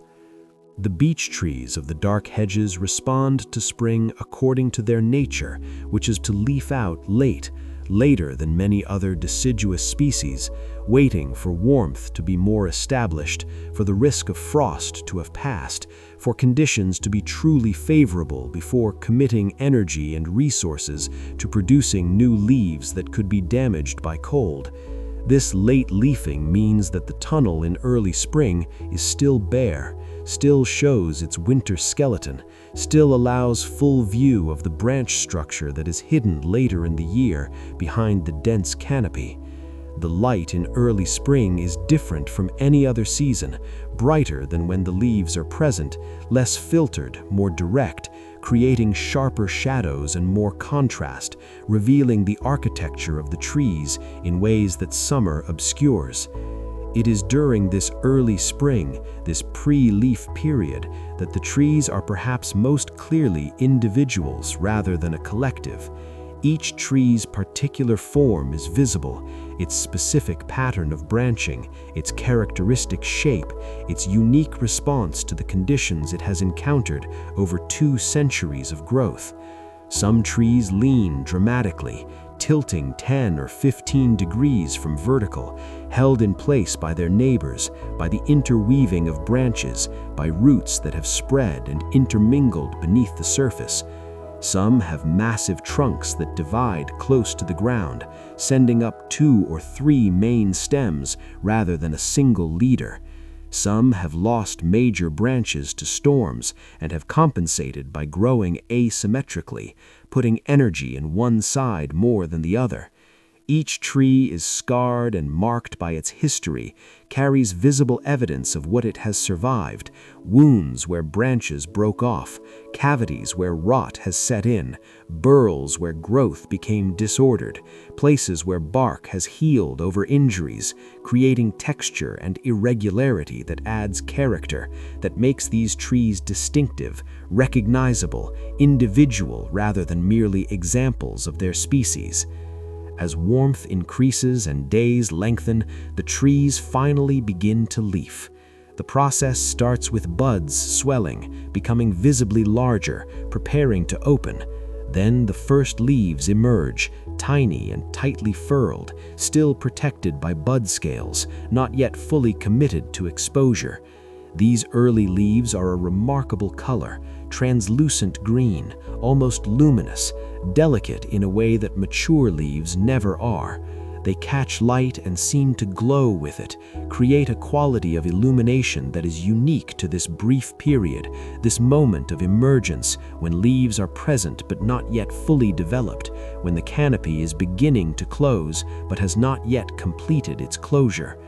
The closing of the canopy happens gradually over several weeks as leaves enlarge and darken and multiply, as the trees put on their full summer foliage, as the amount of sky visible through the branches steadily decreases until only small patches remain, until the tunnel effect is complete again, until the Dark Hedges returns to the appearance that most visitors expect, that photographs have made iconic, that defines the place in collective imagination. This transition from bare branches to full canopy is one of the most remarkable aspects of the trees, transforms the space completely, changes not just the appearance, but the experience, the quality of light, the feeling of enclosure, the atmosphere and mood and character of the tunnel. Summer is when the Dark Hedges is most visited, when tourists come in greatest numbers, when the roads of County Antrim are busiest with traffic, when accommodation is most expensive and most difficult to secure, when the tour buses run most frequently and carry the most passengers. This is partly because of weather. Summer offers the best chance of favorable conditions, of clear skies and warm temperatures, of being able to visit comfortably without heavy coats and without getting soaked, of being able to spend time beneath the trees without being driven away by cold or rain. But it is also partly because of schedules. Summer is when people have vacation time, when schools are closed, when families travel together, when the patterns of work and education allow for the kind of extended time away from home that tourism often requires. The summer Dark Hedges can be a very different place from the Dark Hedges of other seasons. The crowds change it, fundamentally, unavoidably. What should be a quiet, contemplative space becomes busy and social. What should feel mysterious and slightly unsettling becomes familiar and comfortable through sheer numbers of people, through the presence of others who are all doing the same thing, photographing, exclaiming, posing, experiencing the place in prescribed ways, in patterns that have been established by social media and travel guides and the accumulated practice of millions of visitors before them. There is something lost in this, something that cannot be recovered simply by visiting at a different time or a different season, something about the original character of the place that mass tourism inevitably changes. The Dark Hedges was not designed to be a tourist destination, was not created with crowds in mind. Functions best, reveals its character most fully when experienced in relative solitude, when the trees and the light and the atmosphere can affect you without the distraction and dilution of other people's presence, other people's noise, other people's interpretations and responses competing with your own. But there is also something democratic about this, something egalitarian in the fact that the Dark Hedges is accessible to everyone who can travel to Northern Ireland, not restricted to the wealthy or the privileged or those with special access, not controlled by gatekeepers who decide who is worthy to experience it and who is not. The crowds are evidence that beauty matters to people, that places like this have value that transcend economic calculation, that human beings, given the opportunity, will seek out experiences of natural and cultural significance, will make efforts to encounter things that move them, that inspire them, that connect them to something larger than their daily routines and ordinary concerns. The challenge, then, is not to eliminate tourism, but to manage it, not to prevent people from visiting, but to help them visit in ways that minimize harm, that preserve as much as possible of what makes the place valuable, that allow the experience to be genuine rather than degraded, that maintain some balance between accessibility and preservation, between sharing and protecting. This is work that is never finished, that must be continuously adapted to changing circumstances, that requires ongoing effort and attention and resources and commitment from everyone involved: authorities, operators, visitors, local communities, conservationists, photographers, storytellers, all those who care about the Dark Hedges and want it to survive. By late summer, the leaves have darkened from their spring brightness to a deeper green, have toughened and matured, have accumulated the damage of the season: insect feeding, disease spots, physical tears from wind or hail. The canopy is at its densest now, blocks the most light, creates the deepest shade, makes the tunnel darkest. This is when the name Dark Hedges feels most appropriate, most descriptive, when the space beneath the trees is genuinely dim even at midday, when you need time for your eyes to adjust coming in from bright sunlight, when the quality of light is most noticeably different from the surrounding countryside. But already, even in late summer, there are signs of the coming change. A few leaves yellow prematurely, stressed by drought or disease, or simply by age. The growth of the season is complete. The trees are no longer adding new leaves or extending branches, are simply maintaining what they have produced, are preparing slowly for the dormancy that will come with autumn and winter, are beginning the process of withdrawing resources from leaves in preparation for shedding them, for surviving the cold months with minimal energy expenditure, for enduring another cycle of seasons. Autumn comes to the Dark Hedges gradually, as it comes throughout temperate zones, with cooling temperatures and shortening days, with changes in light quality as the sun's angle decreases, with the beginning of the spectacular color changes that make deciduous forests so beautiful in fall. Beech trees are particularly striking in autumn. Their leaves turn not the reds and oranges of maples or the deep purples of some oaks, but a warm copper bronze, a color that seems to capture sunlight even on cloudy days, that glows against gray skies, that creates a warmth of color that contrasts with the cooling of temperature, that makes autumn feel rich and beautiful even as it marks the beginning of decline, the approach of dormancy, the visible evidence of the year's ending.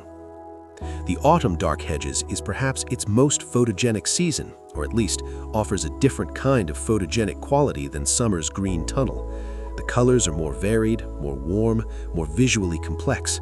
The light, coming at lower angles, creates longer shadows, more dramatic contrasts, more opportunities for capturing the interplay of illumination and darkness that is so characteristic of the place. And there are often more mornings and evenings with mist or fog, with atmospheric conditions that enhance the mysterious quality of the tunnel, that make it seem more otherworldly, more like the kind of place where ghosts might walk, where boundaries between worlds might thin, where unusual experiences might be possible. It is in autumn, according to some accounts, that the Grey Lady is most often seen. This could be because autumn light is particularly conducive to misperception, to seeing figures in shadows, to interpreting mist and movement as something more than they are.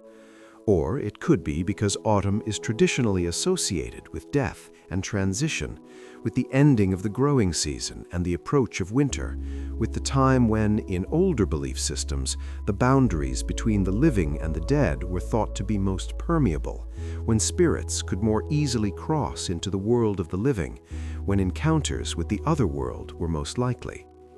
The association between autumn and ghosts, between harvest time and hauntings, is old and deep in European culture, is embedded in festivals like Halloween and Samhain, is part of the seasonal rhythm of belief and story that shapes how we understand and experience the turning of the year. Whether these cultural associations affect what people actually experience, whether expectations shape perception in ways that make autumn sightings more likely simply because people are more attuned to looking for them, more ready to interpret ambiguous stimuli as confirming the stories they know, is impossible to determine with certainty. But the correlation exists, has been noted by those who track such accounts, is part of the pattern of the Grey Lady legend, part of what gives it texture and complexity, part of what makes it more than just a generic ghost story, but rather a story embedded in specific times and places, in particular conditions and contexts. As autumn progresses, the leaves eventually begin to fall. Beech leaves, unlike those of other species, often cling to the branches long after they have died and browned, remaining attached well into winter, creating a distinctive rattling sound when wind moves through them, a sound that is characteristic of beechwoods in winter, that is part of the sensory experience of the dark hedges in cold months. But eventually, gradually, through the action of wind and rain and simply time, the leaves do fall, do accumulate on the road and beneath the trees, do create carpets of brown and bronze that soften footsteps, that add another element to the visual composition, that mark the progression of seasons, that provide evidence of the year's growth now ending, returning to soil, beginning the process of decomposition that will return nutrients to the earth, that will feed future growth, that will continue the cycle that has no beginning and no end, only continuous transformation, only the movement from one state to another and back again.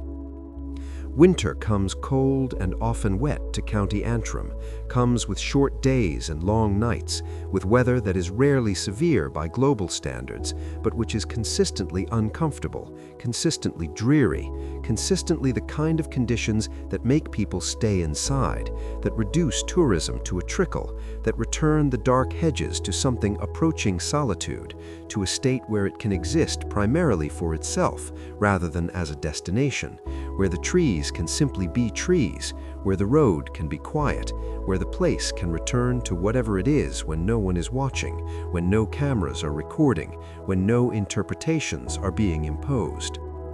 The Grey Lady, if she exists across time, as spirits are said to, experiences these cycles differently, or perhaps does not experience them at all, exists in some eternal present, where seasons do not matter, where time does not pass in the way it passes for the living, where her walk continues perpetually, unchanging, unaffected by whether leaves are present or absent, whether tourists are many or few, whether the trees are healthy or declining. She is outside the cycle, or parallel to it, or woven through it in ways that do not map onto ordinary temporal experience, in ways that we cannot understand because we are trapped in linear time, cannot escape the sequence of before and after, of past and present and future, of birth and growth and death that governs all living things, that shapes how we understand existence itself. Or perhaps she experiences it fully, Perhaps she is more present to the cycles than we are, more aware of the turning of seasons, more sensitive to the changes in light and atmosphere, more conscious of how the place transforms throughout the year, more knowledgeable about its patterns and its variations because she has witnessed them for far longer than any living human, has accumulated observations and experiences across decades or centuries, has a perspective that our brief lives cannot achieve, that requires the kind of continuity that only the dead, if they persist, can possess. These are speculations, imaginings, thoughts that lead nowhere conclusive, but which are worth entertaining nonetheless, which add depth to the story, which make the Grey Lady more than just a frightening apparition, but rather a presence, a witness, perhaps even a guardian of sorts, someone or something that has a relationship with the place, that knows it intimately, that walks its length not as a tourist passing through, but as a resident, as a being whose existence is bound to the dark hedges in ways that transcend the physical, that create connections of a different order than we usually recognize or acknowledge. In the 21st century, the Dark Hedges faces challenges that James Stuart could never have anticipated, that the Grey Lady, if she was already walking in earlier centuries, has seen develop gradually, has watched accumulate from individual problems into systemic threats. Climate change has already been mentioned, but it deserves more attention, more detailed consideration, because it may ultimately be the most serious threat, the one that determines whether the Dark Hedges can survive into the next century, or whether it will become a memory, a place that was, a victim of planetary-scale changes that local action cannot prevent or reverse. The specific mechanisms by which climate change threatens old trees like those of the Dark Hedges are multiple and interconnected. Warmer temperatures extend the range of pests and diseases that previously could not survive Irish winters, bring new threats that the trees have no evolved resistance to, that can cause rapid decline in species that are otherwise relatively hardy. Changes in precipitation patterns create either drought stress, where trees cannot get sufficient water, or excessive moisture, where soils become waterlogged and roots cannot function properly, where fungal diseases flourish.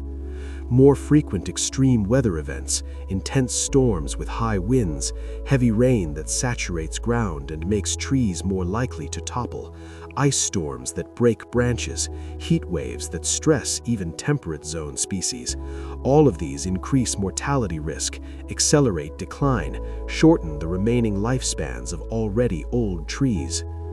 But perhaps most insidiously, climate change creates chronic stress, creates conditions where trees are never quite healthy, are always operating at suboptimal levels, are always dealing with one stressor or another, are never able to fully recover before the next challenge arrives. This chronic stress accumulates over time, weakens trees progressively, makes them more vulnerable to everything else, ensures that even minor problems become serious, that survival becomes increasingly difficult, that death comes earlier than it otherwise would. The Dark Hedges, with its collection of 200-year-old trees, has little margin for error, little capacity to withstand additional stress. These trees were already at an age where mortality increases, where the balance between growth and decline becomes precarious, where the difference between survival and death can be small. Climate change tips that balance, pushes trees that might have survived another few decades into decline within a few years, accelerates processes that were already underway, makes certain an outcome that was only probable. And there is limited scope for intervention. Arborists can provide supplemental water during droughts, can treat diseases when they are caught early, can remove competing vegetation, can stabilize trees with cables or braces, can do various things to help individual trees survive individual problems. But they cannot change the climate, cannot alter the fundamental conditions that the trees must endure, cannot compensate for planetary-scale changes through local-scale interventions. The help they can provide is limited, is often too little and too late, is fighting against forces too large to resist effectively. This does not mean the efforts are not worth making. Every year that the Dark Hedges survives is valuable, is another year that visitors can experience it, is another year of continued existence for something beautiful and culturally significant. But it does mean accepting that preservation is temporary, that the best outcome is probably measured in decades rather than centuries, that we are likely the last few generations who will be able to experience the Dark Hedges in anything like its current form, that those who come after us will know it only through photographs and stories and whatever artificial recreations might be attempted.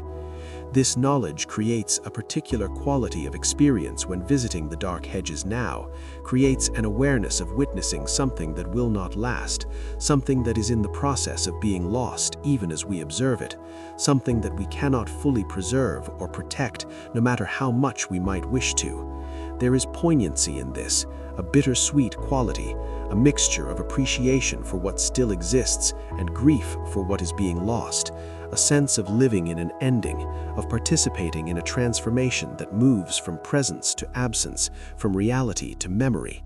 But there is also in this a kind of gift, because awareness of impermanence often intensifies appreciation, makes us pay attention in ways we might not if we believed something would last forever, makes us value what we have in the moment, because we understand that the moment will not return, that opportunities once lost cannot be recovered, that time moves in only one direction and takes things with it that cannot be retrieved. The Dark Hedges teaches this lesson, embodies it, makes it visible and tangible in ways that abstract knowledge about mortality and impermanence rarely can. The trees are dying, or approaching the end of their natural lifespans, are doing so in ways that we can observe if we pay attention, if we visit across years rather than once, if we notice the gaps that appear after storms, the trees that are removed because they have died or become dangerous, the slow but visible diminishment of the tunnel effect. And the Gray Lady, associated with death, with someone who has crossed the final boundary, with a presence that persists beyond life, adds another dimension to this contemplation of endings, makes the Dark Hedges not just a place where trees are aging, but a place where mortality itself seems present, seems to be an active participant in the atmosphere and character of the location. This may sound grim, may seem to drain the Dark Hedges of its beauty and reduce it to a morbid meditation on decay and death. But that is not quite right, or not wholly right, because the awareness of mortality does not eliminate beauty, but rather intensifies it, makes it more precious precisely because it is temporary, makes us attend more carefully because we know our attention is finite, makes the experience more vivid because we understand that experiences can be lost, that what we have now we may not have later, that presence inevitably moves toward absence, and all we can do is witness fully while the opportunity exists. The Dark Hedges continues for now. The trees stand, though fewer than stood a decade ago, than stood a century ago, than were originally planted. The tunnel persists, though diminished, though less complete than it was, though more vulnerable than it has ever been. The road still curves through the interweaving branches, still creates that sense of passage, still offers that experience of transition from ordinary space into something different, something charged with significance, something that feels like more than just a country lane between fields. And the Gray Lady still walks, or is still said to walk, or still exists in the stories that people tell about the place, that shape how the Dark Hedges is understood and experienced, that add layers of meaning beyond what the physical features alone could provide. She is part of the heritage, part of what makes the place what it is, part of what will be lost if the trees finally fail, if the tunnel collapses, if the Dark Hedges transforms from present reality into past memory. But stories, as we have noted, have different relationships to time and change than physical objects do.